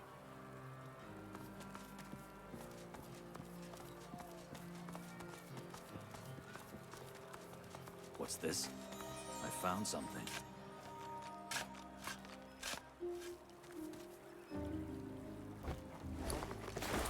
I shall need to commission more showers.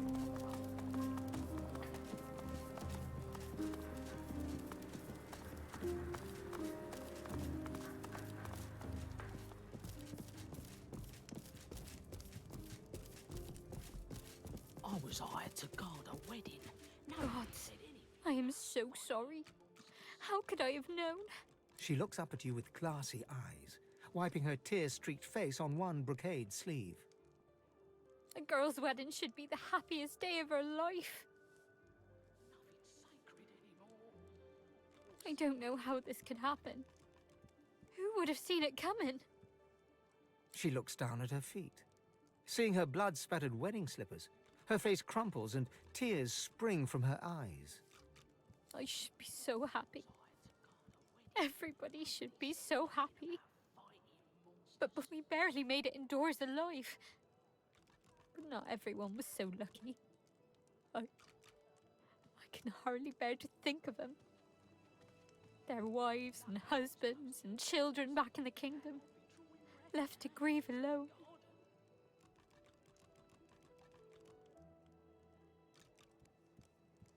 What are you insinuating? We're merchants, not mystics. You should have seen those void monsters. All that blood, all that death. They didn't deserve...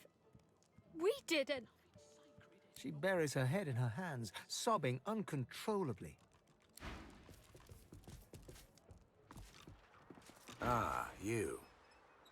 The noble-looking dwarf beckons you closer, then gestures toward the somber group inside.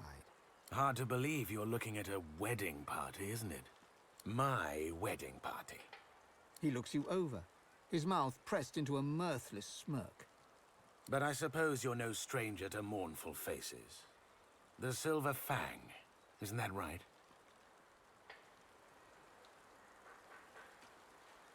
Whatever. Look, I know you're him. I know you can take care of problems. I've got just the problem for you. Very lucrative one.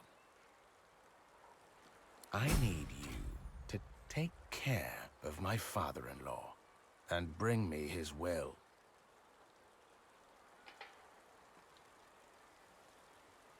I'd hoped you'd say that. Tell me then, what's your price? My Lord Father always said, the friend that carries your sword is a lifelong friend. Although that life may not be as long as you like. But I am a more trusting man than my father. Come back to me with good news, and we shall be friends indeed.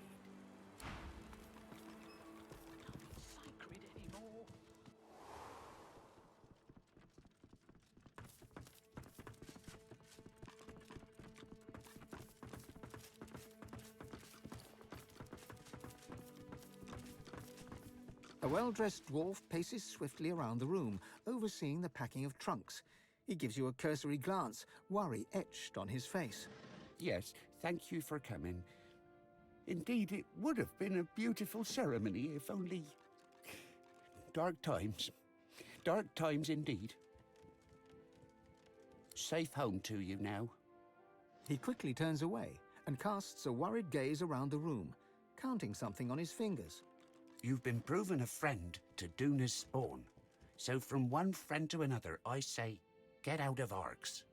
Leave it far behind and never look back. I'm glad we agree. With that, I'm sure you'll leave me to my ministrations. Be brief. What? Impossible. That's the wine talking, that is. Yes, yes. I see the honesty in your eyes. This news does muddle things a tad. I tell you what, you seem an honorable sort. See Dorian dead and I will meet his offer.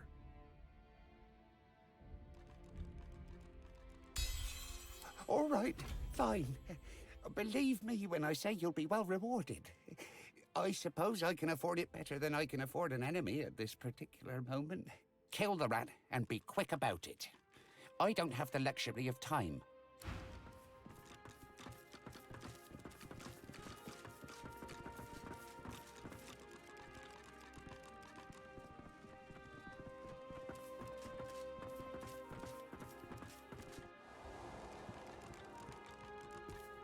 Wait, where the hell did that Dorian fella go? I was just looking for my husband. He was right here a minute ago. I just turned away to refill my goblet, looked back and he was gone. Can't think of anywhere he'd rather be than here by my side at this terrible time. Perhaps he's at his house near the barracks. Maybe he went there to fetch something to comfort me. She looks around her, seeming completely lost. If you find him, tell him to hurry back to me. So many have already been harmed today. Oh, I pray he's safe.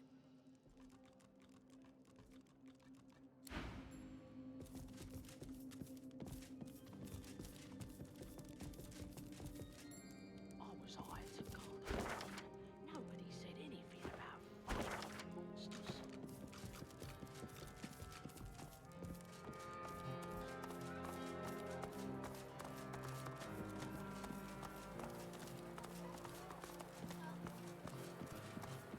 Locked.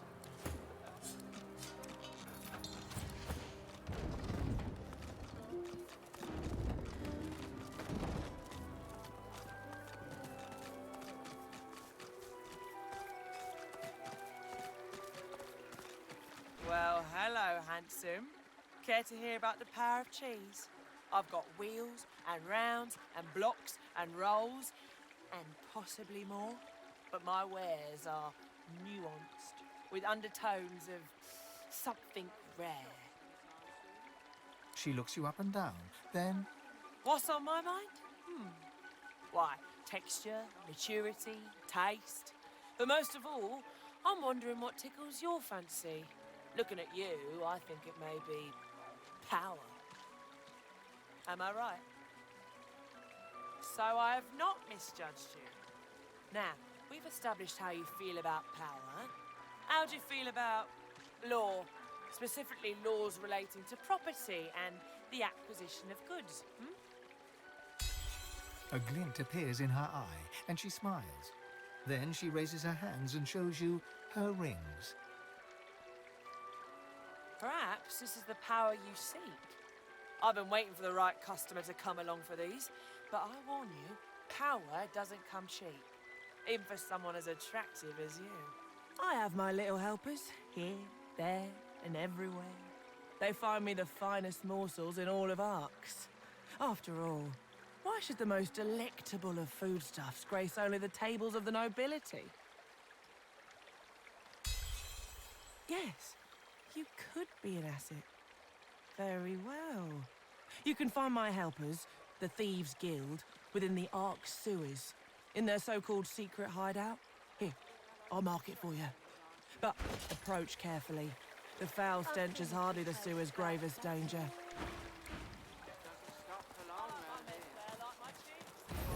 Skills cannot save.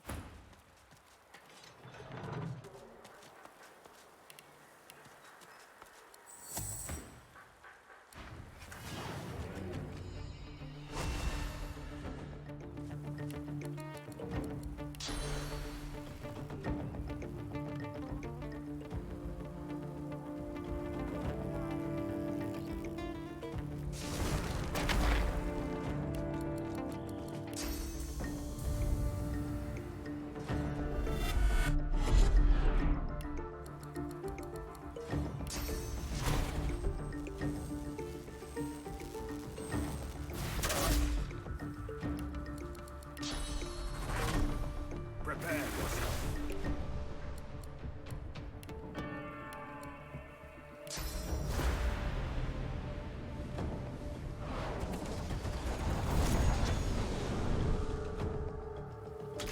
Hurts, doesn't it?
I'm fading.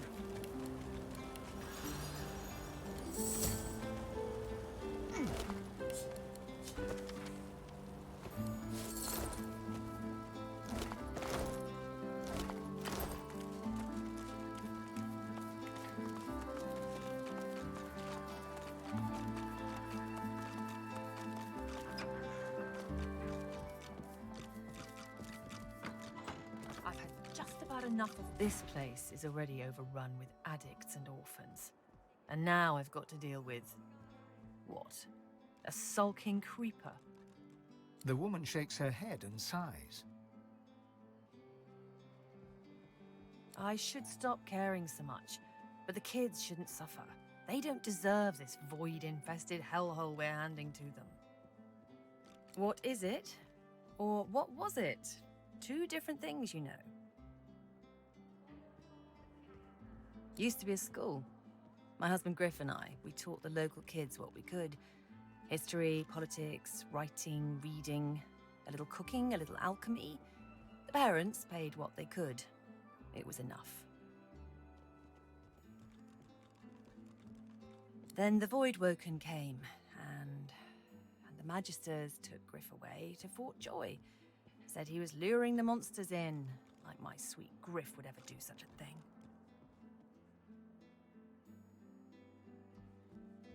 Now it's this. I'm stuck scrubbing Lady Kem's filthy floors in exchange for coin most days, and I don't have the energy to shoo away the junkies that wander in. You know him? Was he holding up okay? That sounds like Griff, all right. I'm telling you, if he were here, he'd have this place cleaned up in no time. If the squatters were gone, I could start fresh. Scour the place down, get the school going again.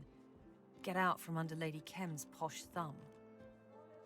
Well, I wouldn't refuse your help. If Griff can't be here, maybe you're the next best thing. Beryl hums a few random notes, just a few. But in those notes, you discern a crumb of hope.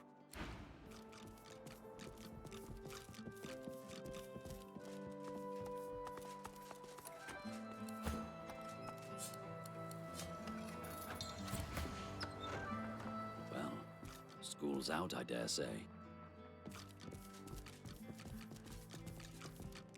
Look over there. Shiny light. Do you see them? The mist steps. Each one is an echo of Lucian's dreams. Pray be his. They lead through the silver puffs and into the hall. She bows towards nothing in particular and fingers the collar of her priestly garb, then looks at you with dark, sunken eyes. I am blessed, fresh pearl. I glide on Lucian's breath and feed on his sighs and smiles. For him, I'm not like the cat lord, our Hulu. He slinks around and under and over and inside. He would skim the path and miss the blood. The priest raises her head and screams to the ceiling. Lucian, my wings are ready. I will flap and flit-flop when your words go blue. Our Hulu does not deserve your warm.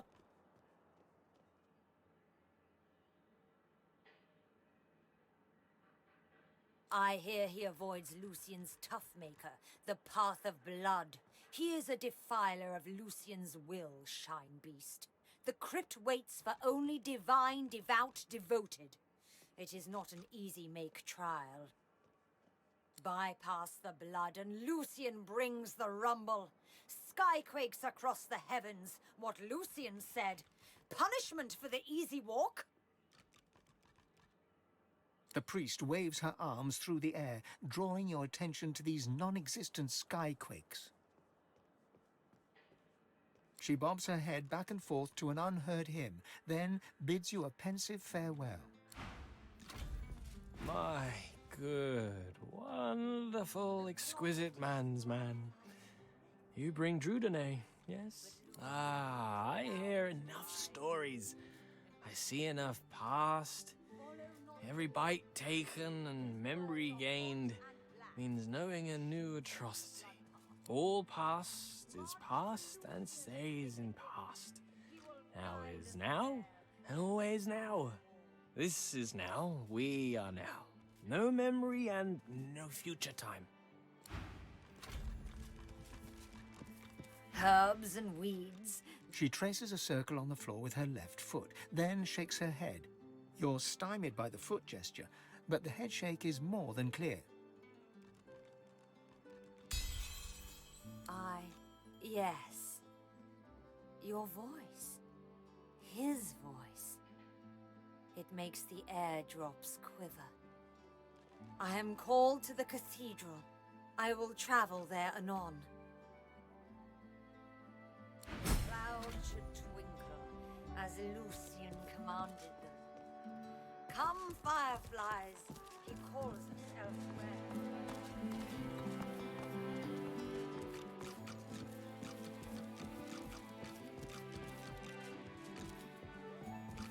So, how's the eviction going?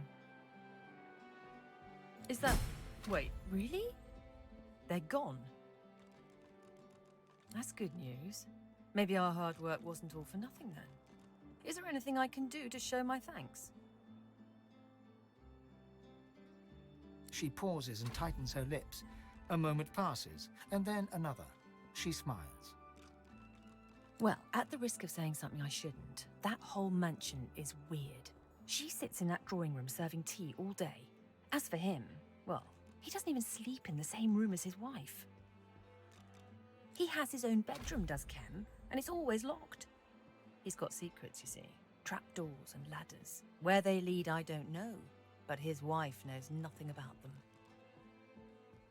Anyway, you've certainly been a breath of fresh air. You're no Griff, but it's been good having you around.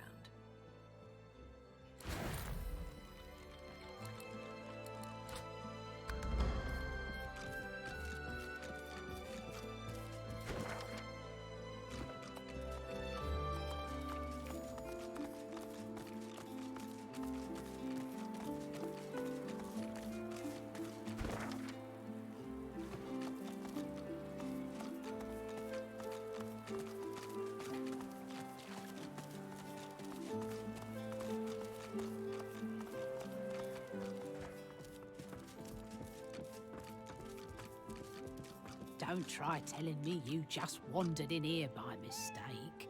The proprietress gives you a sweet smile. You look like someone who's ready for business. You look like someone with an eye for the main chance. You look like someone who needs an investor.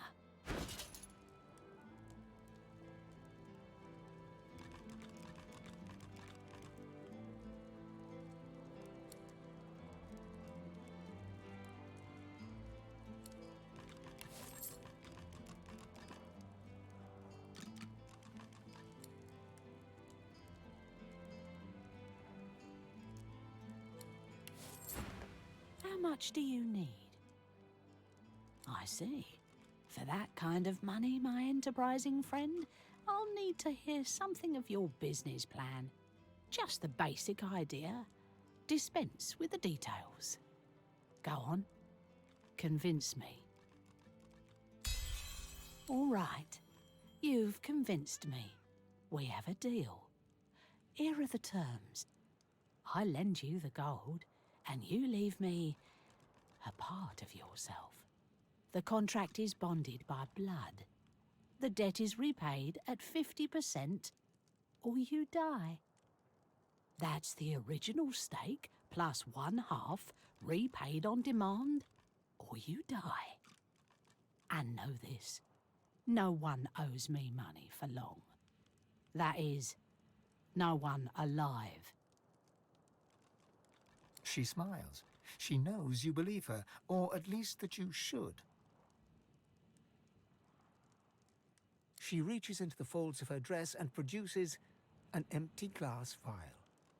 She holds the vial up to you and locks her eyes on yours. The vial, you notice, begins to fill with a bright crimson liquid. A faint feeling flits over you, and then is gone, and you realize that that blood is yours. And suddenly, your purse feels heavier. I hold your blood. No take-backs and no returns. And defaulters all die. Thank you for your custom. Please come again. She smiles, her sweet smile, dips her head in farewell, and turns away.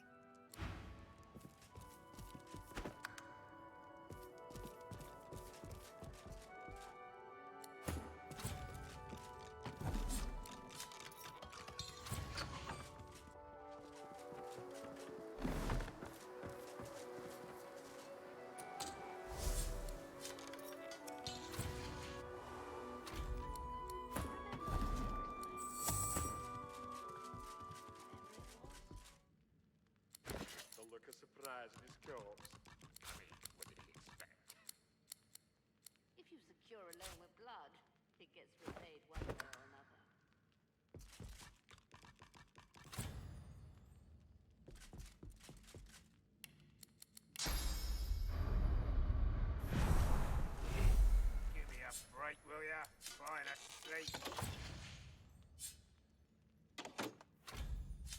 The look of surprise in his corpse. What did he expect?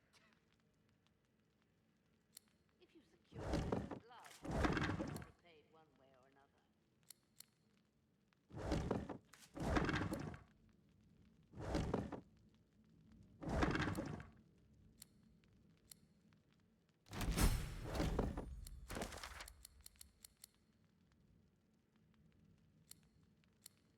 If you secure a loan with blood, it gets repaid one way or another.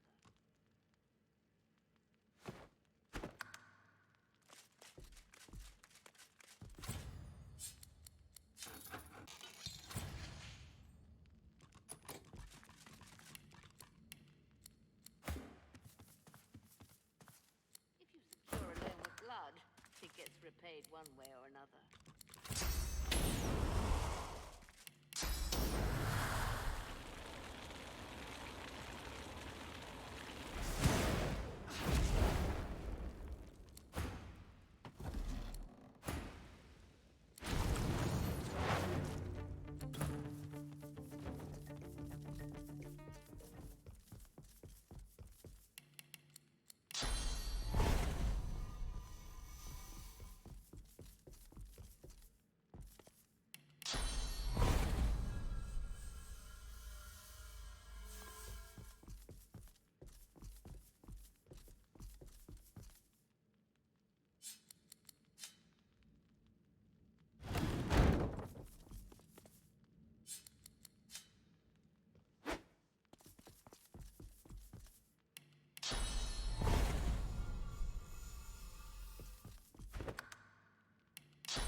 She gives you a smile of the purest hate.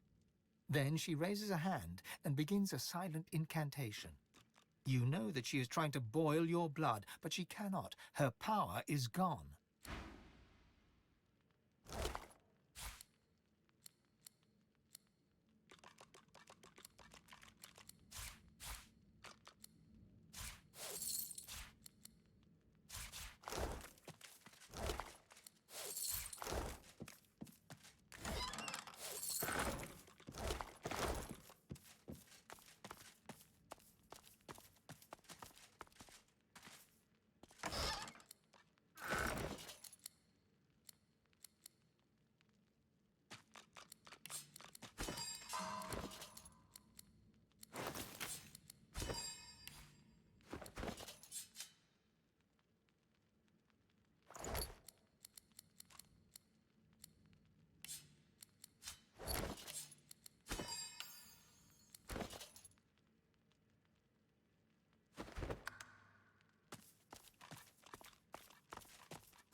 What's this? I found something.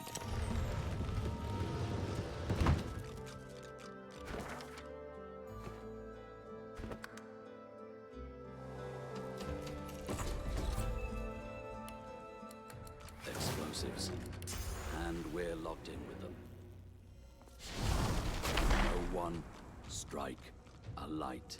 It had to be the lower one. Dorian's a dwarf, after all.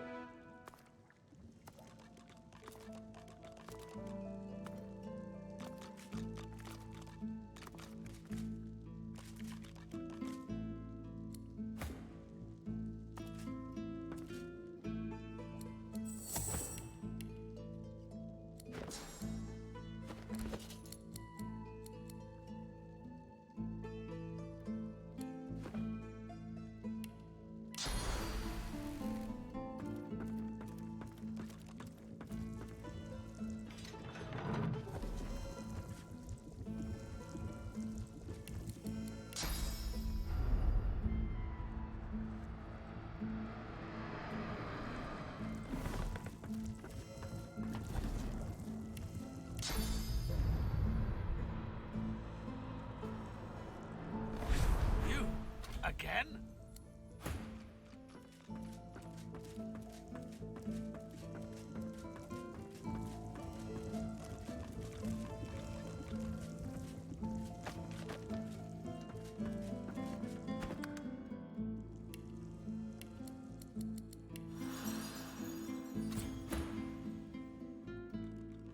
I should hate to spoil your fun, but this will not be as easy as you might think. The dwarf grins as he lifts a flap of cloth to reveal a string of grenades around his waist.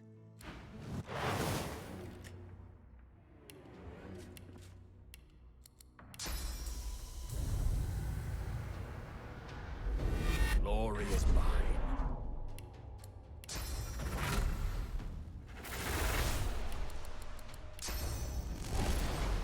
I'm ready.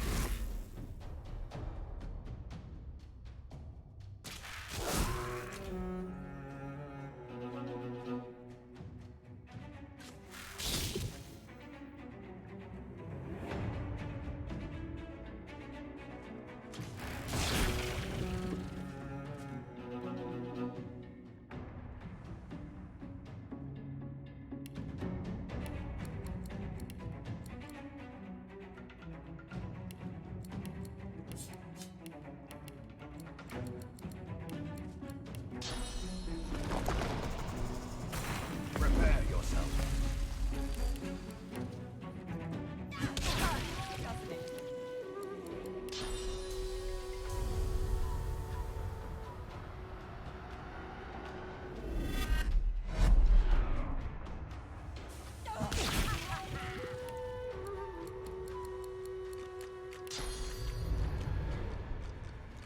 I'm ready.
This place stinks.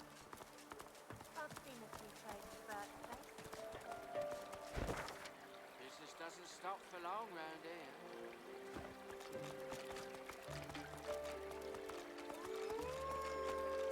I like Clear off. Need to keep the way clear.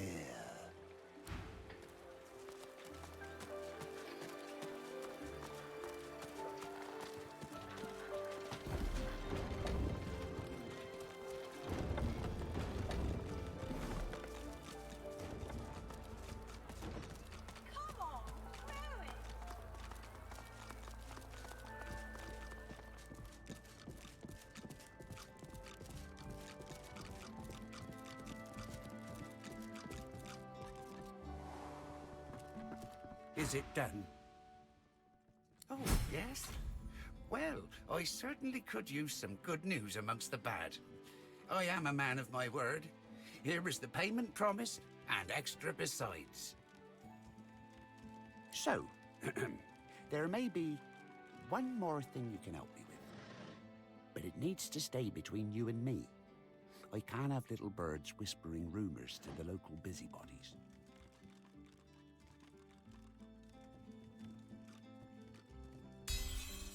He peers into your eyes, looking for a sign of honest intent, and, satisfied, his face softens. It's about the Queen. When the crackdowns and decrees came, I defended her. But this new plan of hers, I want to believe it, I do, but something's not right. She's in trouble, I am sure of it.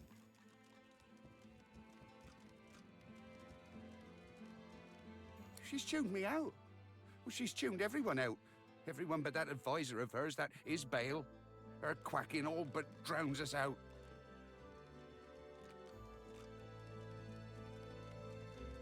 She's holding court in the sewers, if you can believe it. Go to my wine cellar. Pull out a vintage called Lula Bell. It will open the way for you. And take this key. You'll know where to use it when the time comes. Is there more you need from me?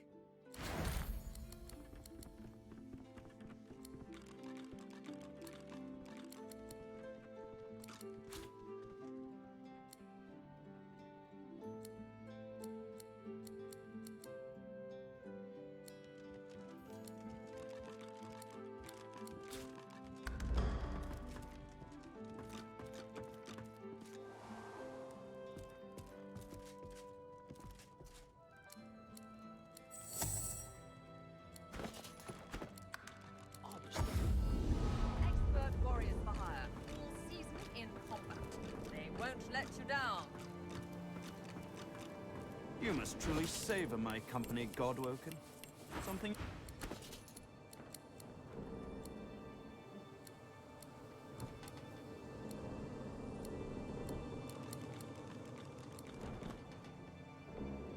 You can put a price on the warriors I have for hire, but you can't put a price on the glory they'll win.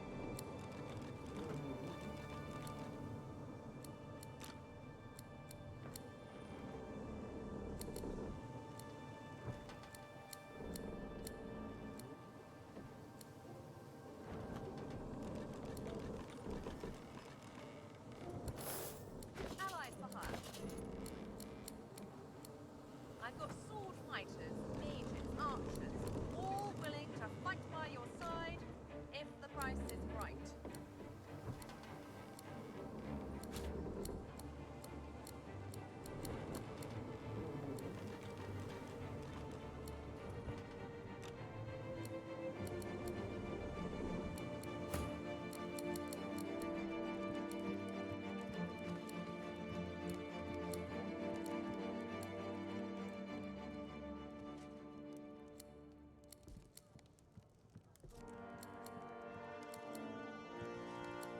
Besides, at the wedding, nobody said anything about fighting monsters.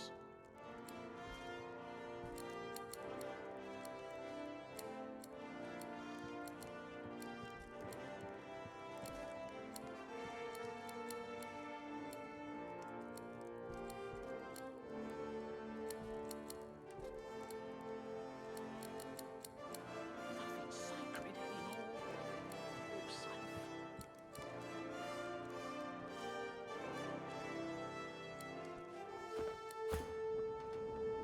You must truly savor my company, Godwoken. Something you wanted?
Sewers, if that vile stench doesn't deceive me. Queen Justinia and her lackeys are down here somewhere.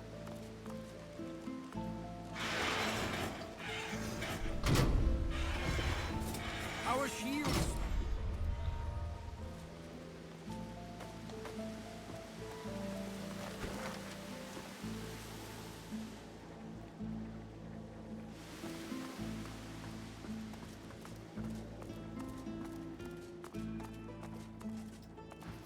The pointy things are everywhere! Watch out!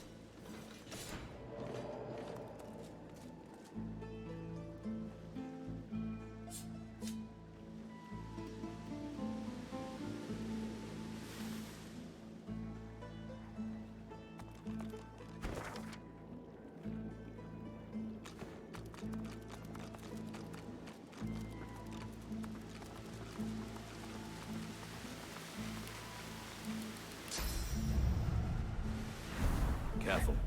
I spotted a trap.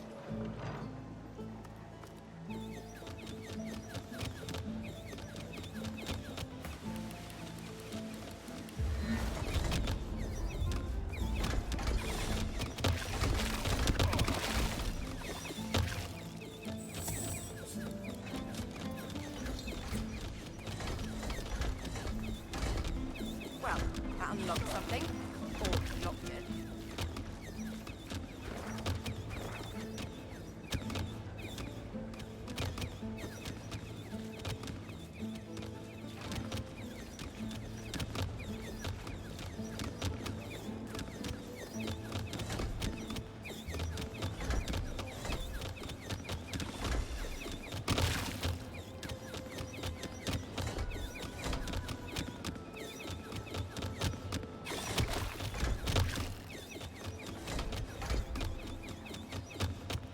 Definitely hear the catch of a lock.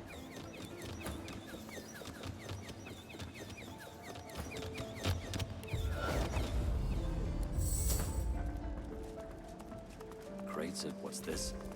I found something.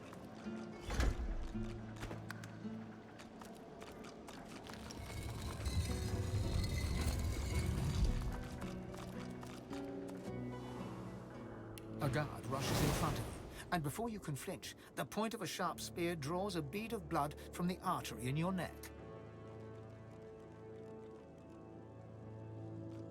Halt!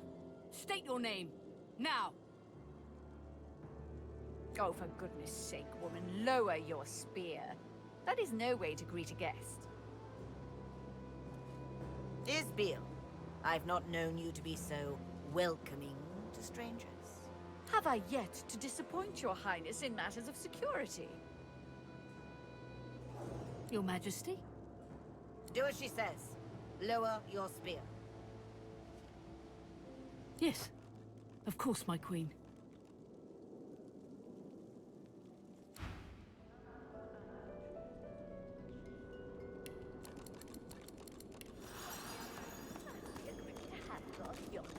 Your Highness, Bloom of Duna, Flame of the Forge, I present to you the Lone Wolf, the Silver Claw, Hifan.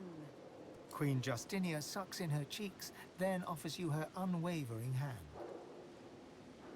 The Queen bids you rise with an upwards flick of her hand. An audience is granted. I am yet too intrigued to give my leave. Now tell me, Isbiel, why do you allow this man before me? My queen, the human specimen before you is a Godwoken, a claimant to the divine throne. The Queen wrinkles her face and gives Isbael a sideways glance. Isbael's red-brown eyes meet her gaze head-on. Many have laid claim to Lucian's legacy, including his own inferior spawn. I presume our visitor has more than a vague title to boast of. The Godwoken has proven himself a worthy combatant in the joys arena of the One. His name was on the lips of all who roamed there. I don't wish to minimize your struggles, but do remember, I benight women and men who have overcome obstacles far greater. Isbiel, is there more to tell? Isbel returns to her review of your adventures. He has escaped the island prison to which the Order confined him. A feat deserving a modicum of respect. A refugee from the Joy, then. Impressive. Few avoid the Magister's watchful eyes. Can this God-woken declare other triumphs, Isbiel? Isbel looks to the Queen and speaks further of your deeds. The God-woken arrogated the Lady Vengeance, the very vessel that terrorized the high seas under the Hammer's command. The Queen's eyes grow wide, and she nods appreciatively, then looks to Isbel to continue the ovations. His triumphs as champion of Driftwood are known to all dwarves of Reaper's Coast. This title is not effortlessly earned. Yes, it seems you've proven yourself familiar with sword and source. The Raucous One would not assign the honor of champion lightly. The God-woken has slain his very own. Alexander, son of the Lake Divine, has fallen to his superior might. Indeed. Slayed by your hand, then.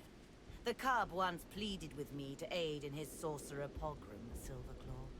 I cannot deplore your actions, as loath as I am to admit it. The great sorcerer Riker, a lone wolf known for his manipulation of the innocent dead, died by our visitor's hand, Your Majesty. I do not know of this Riker. I trust his death was well deserved.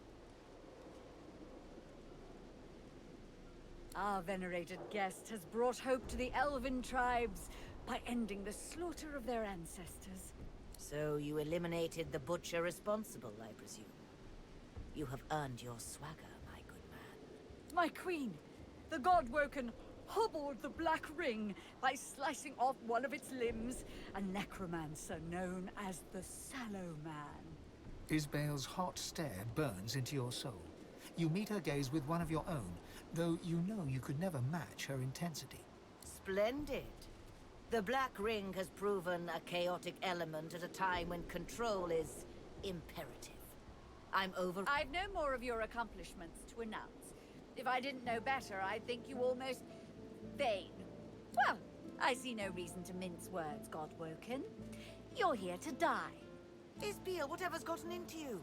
Malodorous it may be, but this is still a court, not a gallows. Your Majesty, the God-woken is no ally, but enemy. He would throw your plans in disarray. You have worked so hard. Arcs must fall to the death fog. What? Nonsense. It cannot be. Oh, but you're a clever one, God-woken, aren't you? Fine. You've outed me. But it doesn't matter. You can't stop the death fog. The wheels are in motion. Isbiel? Shut your royal maw, Justinia. Arcs will fall and your memory writ. They will believe it was your will, your plan, your command. For a moment, Isbel appears almost relaxed. Her eyes flash blue, her face quivers. Isbiel? My queen, forgive me, I... Isbel screams in pain and clutches her head. She bobs and sways, muttering indecipherable words under her breath. Bedet kifamod un kaegad, rewem eke sifavin et bukamar anafking, gogenim ik she.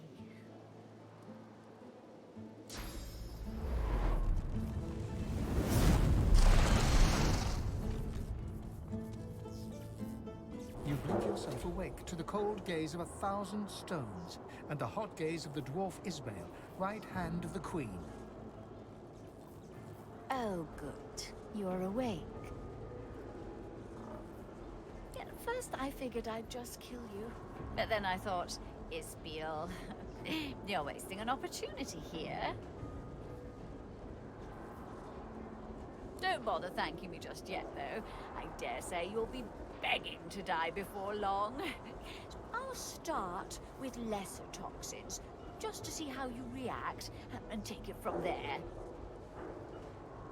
How strong a dose can a Godwoken handle? How long does it take for one to succumb? So many questions.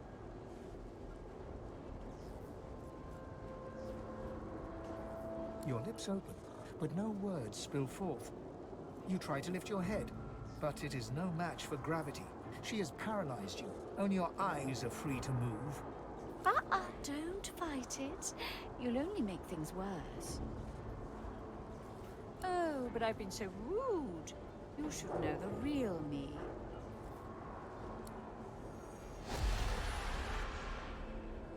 Oh, it's good to give myself a rest. Those masks can be darned pesky.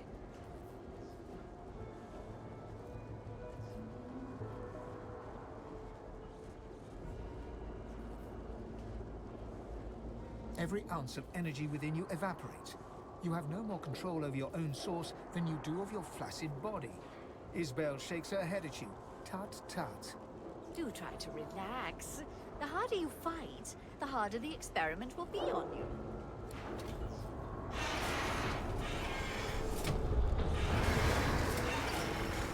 You struggle to move, and you feel your toes wiggle, and your fingers twitch. The paralysis is waning. Interesting. Some of the results are quite unexpected. Now, let's move on to Death Fog. Live or die, you've already proven most... Well, I was going to say useful, but perhaps entertaining is the better word. Isbel turns the valve, but no fog wafts forth. In that moment, you feel your bones and muscles awaken. You've regained control of your body at last. What's wrong with it? Guards! Come! The Godwoken's broken free of my spell!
find Queen Justinia.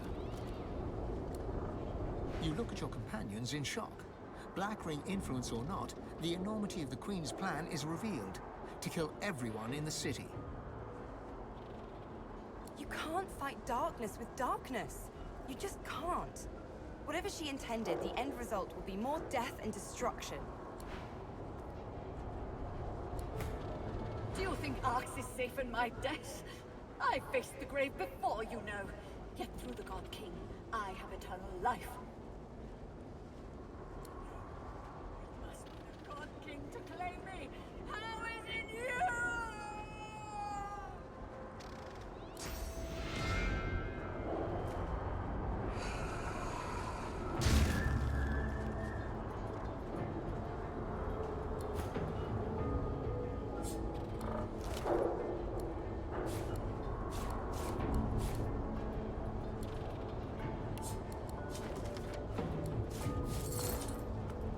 The great machine sits before you. Pipework tentacles outwards and upwards, the conduits piercing the ground overhead, wending their way towards the city and her people above. Even through the seals of the great system, you scent the acrid sting of the death fog inside. A faint gossamer of death fog rises from a junction where the release valve meets a pipe. A switch allows redirection to a different pipe, labeled C. The junction currently leads to a pipe labeled Arx. That other pipe leads to the sea. Redirect the flow. It'll minimize the harm.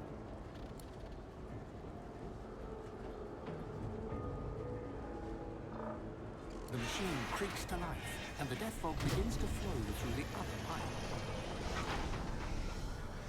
You hear the howl of the fog as it travels the pipe towards the sea, and the machine winds down. The system is empty. All is silent.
You're lucky that I enjoy a bumpy ride, my dear.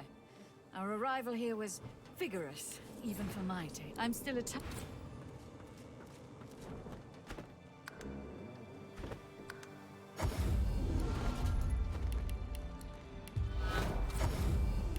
The elf gives you a slow clap.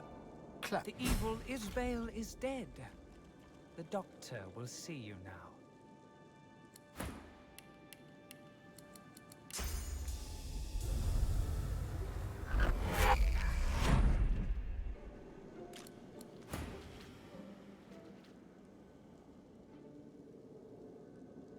The elf bows his head in thanks.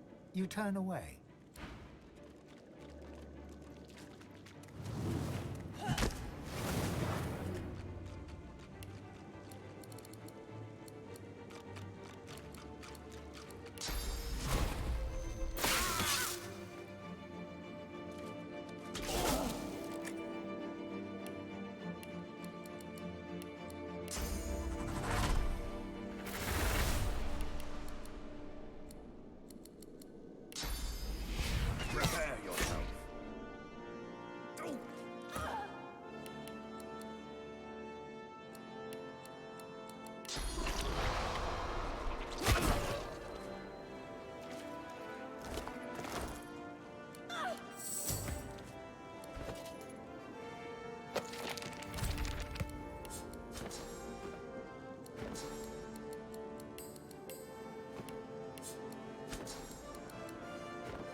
What's this? I found something. That sounds like the Queen. Show yourself. Isbiel, the traitor!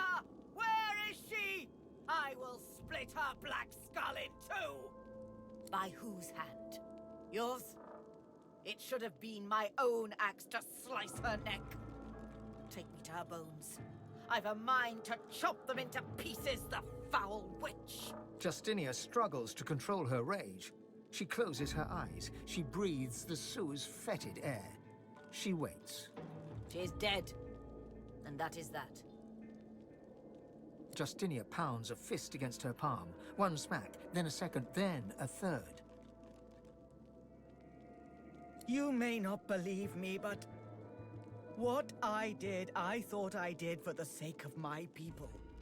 The sinking of the Peacemaker, the Driftwood smuggling operation, the Death Fog, Black Peak Isle. Power always comes at a great cost. Sometimes you have to take some lives to save others. And I shall always put Dwarven lives first. You must understand this. It was only a matter of time, she said. And I never doubted it. The scouts talked of living weapons nailed to crosses, of blank-faced wizards, an entire force of them. If we didn't come for the Order, the Magisters and Paladins, they would come for us. They had my ear all the while, the Black Ring. I'm sorry. Truly sorry. To think of it. Bless his heart. Please do tell him to rest his mind. Mikael is no man of courage, but he's as loyal as a fresh-fed pup. But do be sure to keep my whereabouts private, at least for now. My concerns in Arx must remain my own. The void closes in then. It's so much more dangerous than even Death Fog. Death Fog we can see and smell. The void is empty, intangible. We don't know it's there until its creatures are upon us. She was a scientist of sorts, or so the town criers chanted. She knew of the ways of nature and beyond, and I invited her to court to show me. She healed the sick and soothed the wounded. I saw it with my own eyes. I brought her close. Her words were wise, and her aims, well, they seemed so pure. It was after Alexander assembled the quorum that Isbiel turned my mind to thoughts of war. Our scouts and spies aided dwarven sorcerers where and when they could, but Isbiel insisted the monks and shriekers would touch dwarven land. When we came to Arx to prepare, she rarely left my side except to tend to her laboratory. I'd no idea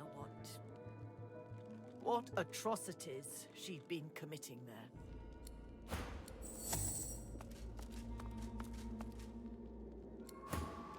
Unless you've felt the pervasive weight of the crown, you've no authority to judge me.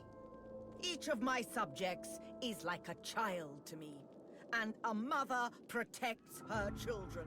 They have a right to a future. She pauses, then lowers her voice. Yes, I was wrong. Yes, I was weak. But I'll never apologize for putting the kingdom above all else. If it is to survive, then its enemies must be vanquished. The Queen is now free of the Black Ring's thrall. Leave her be. She's not a threat.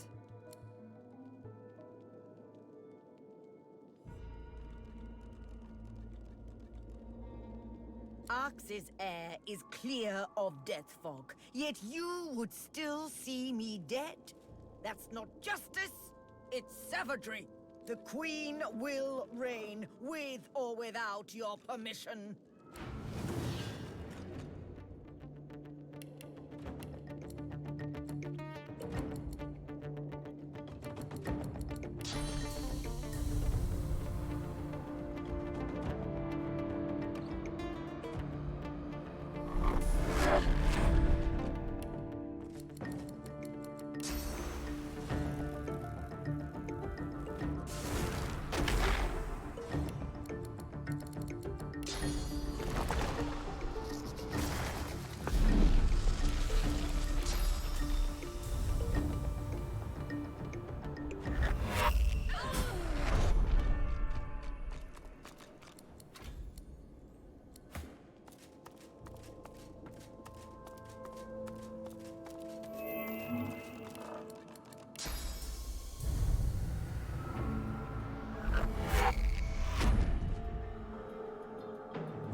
Isbale leached the source from these people. How very clever.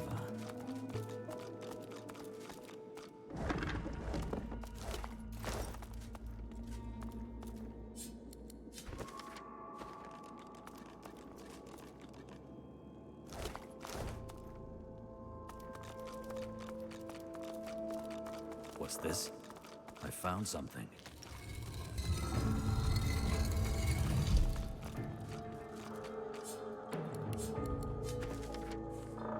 Isbale was planted in the royal court quite some time ago. This conspiracy has been a long time brewing.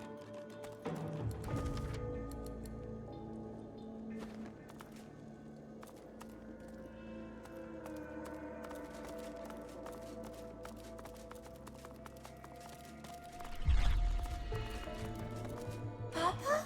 Help me, Papa. The lady took something from me.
Madness could have caused this mess.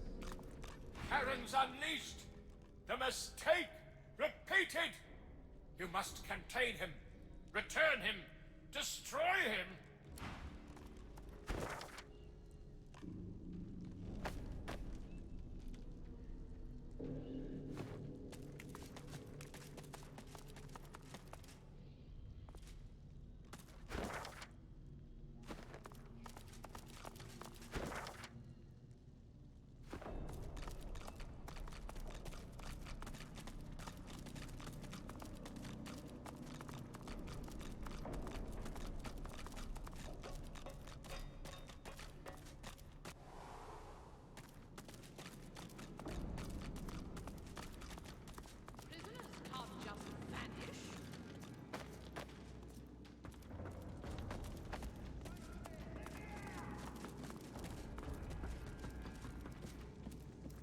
Lord Kem that we won't let this lie. 564 prisoners. 564! We can't let it lie.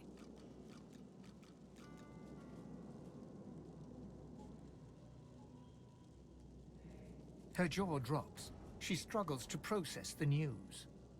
You saw this with your own eyes? I see it in you. You did. This is abhorrent. Outrageous. Evil. Dallis and her whites. They must be involved. This cruelty, this disregard for life's spark. It is the mark not just of the Black Ring, but of the Hammer. You've done the Paladins a great service. The better we understand the ways of the whites, the closer we come to ending their horrors. She bows to you in farewell.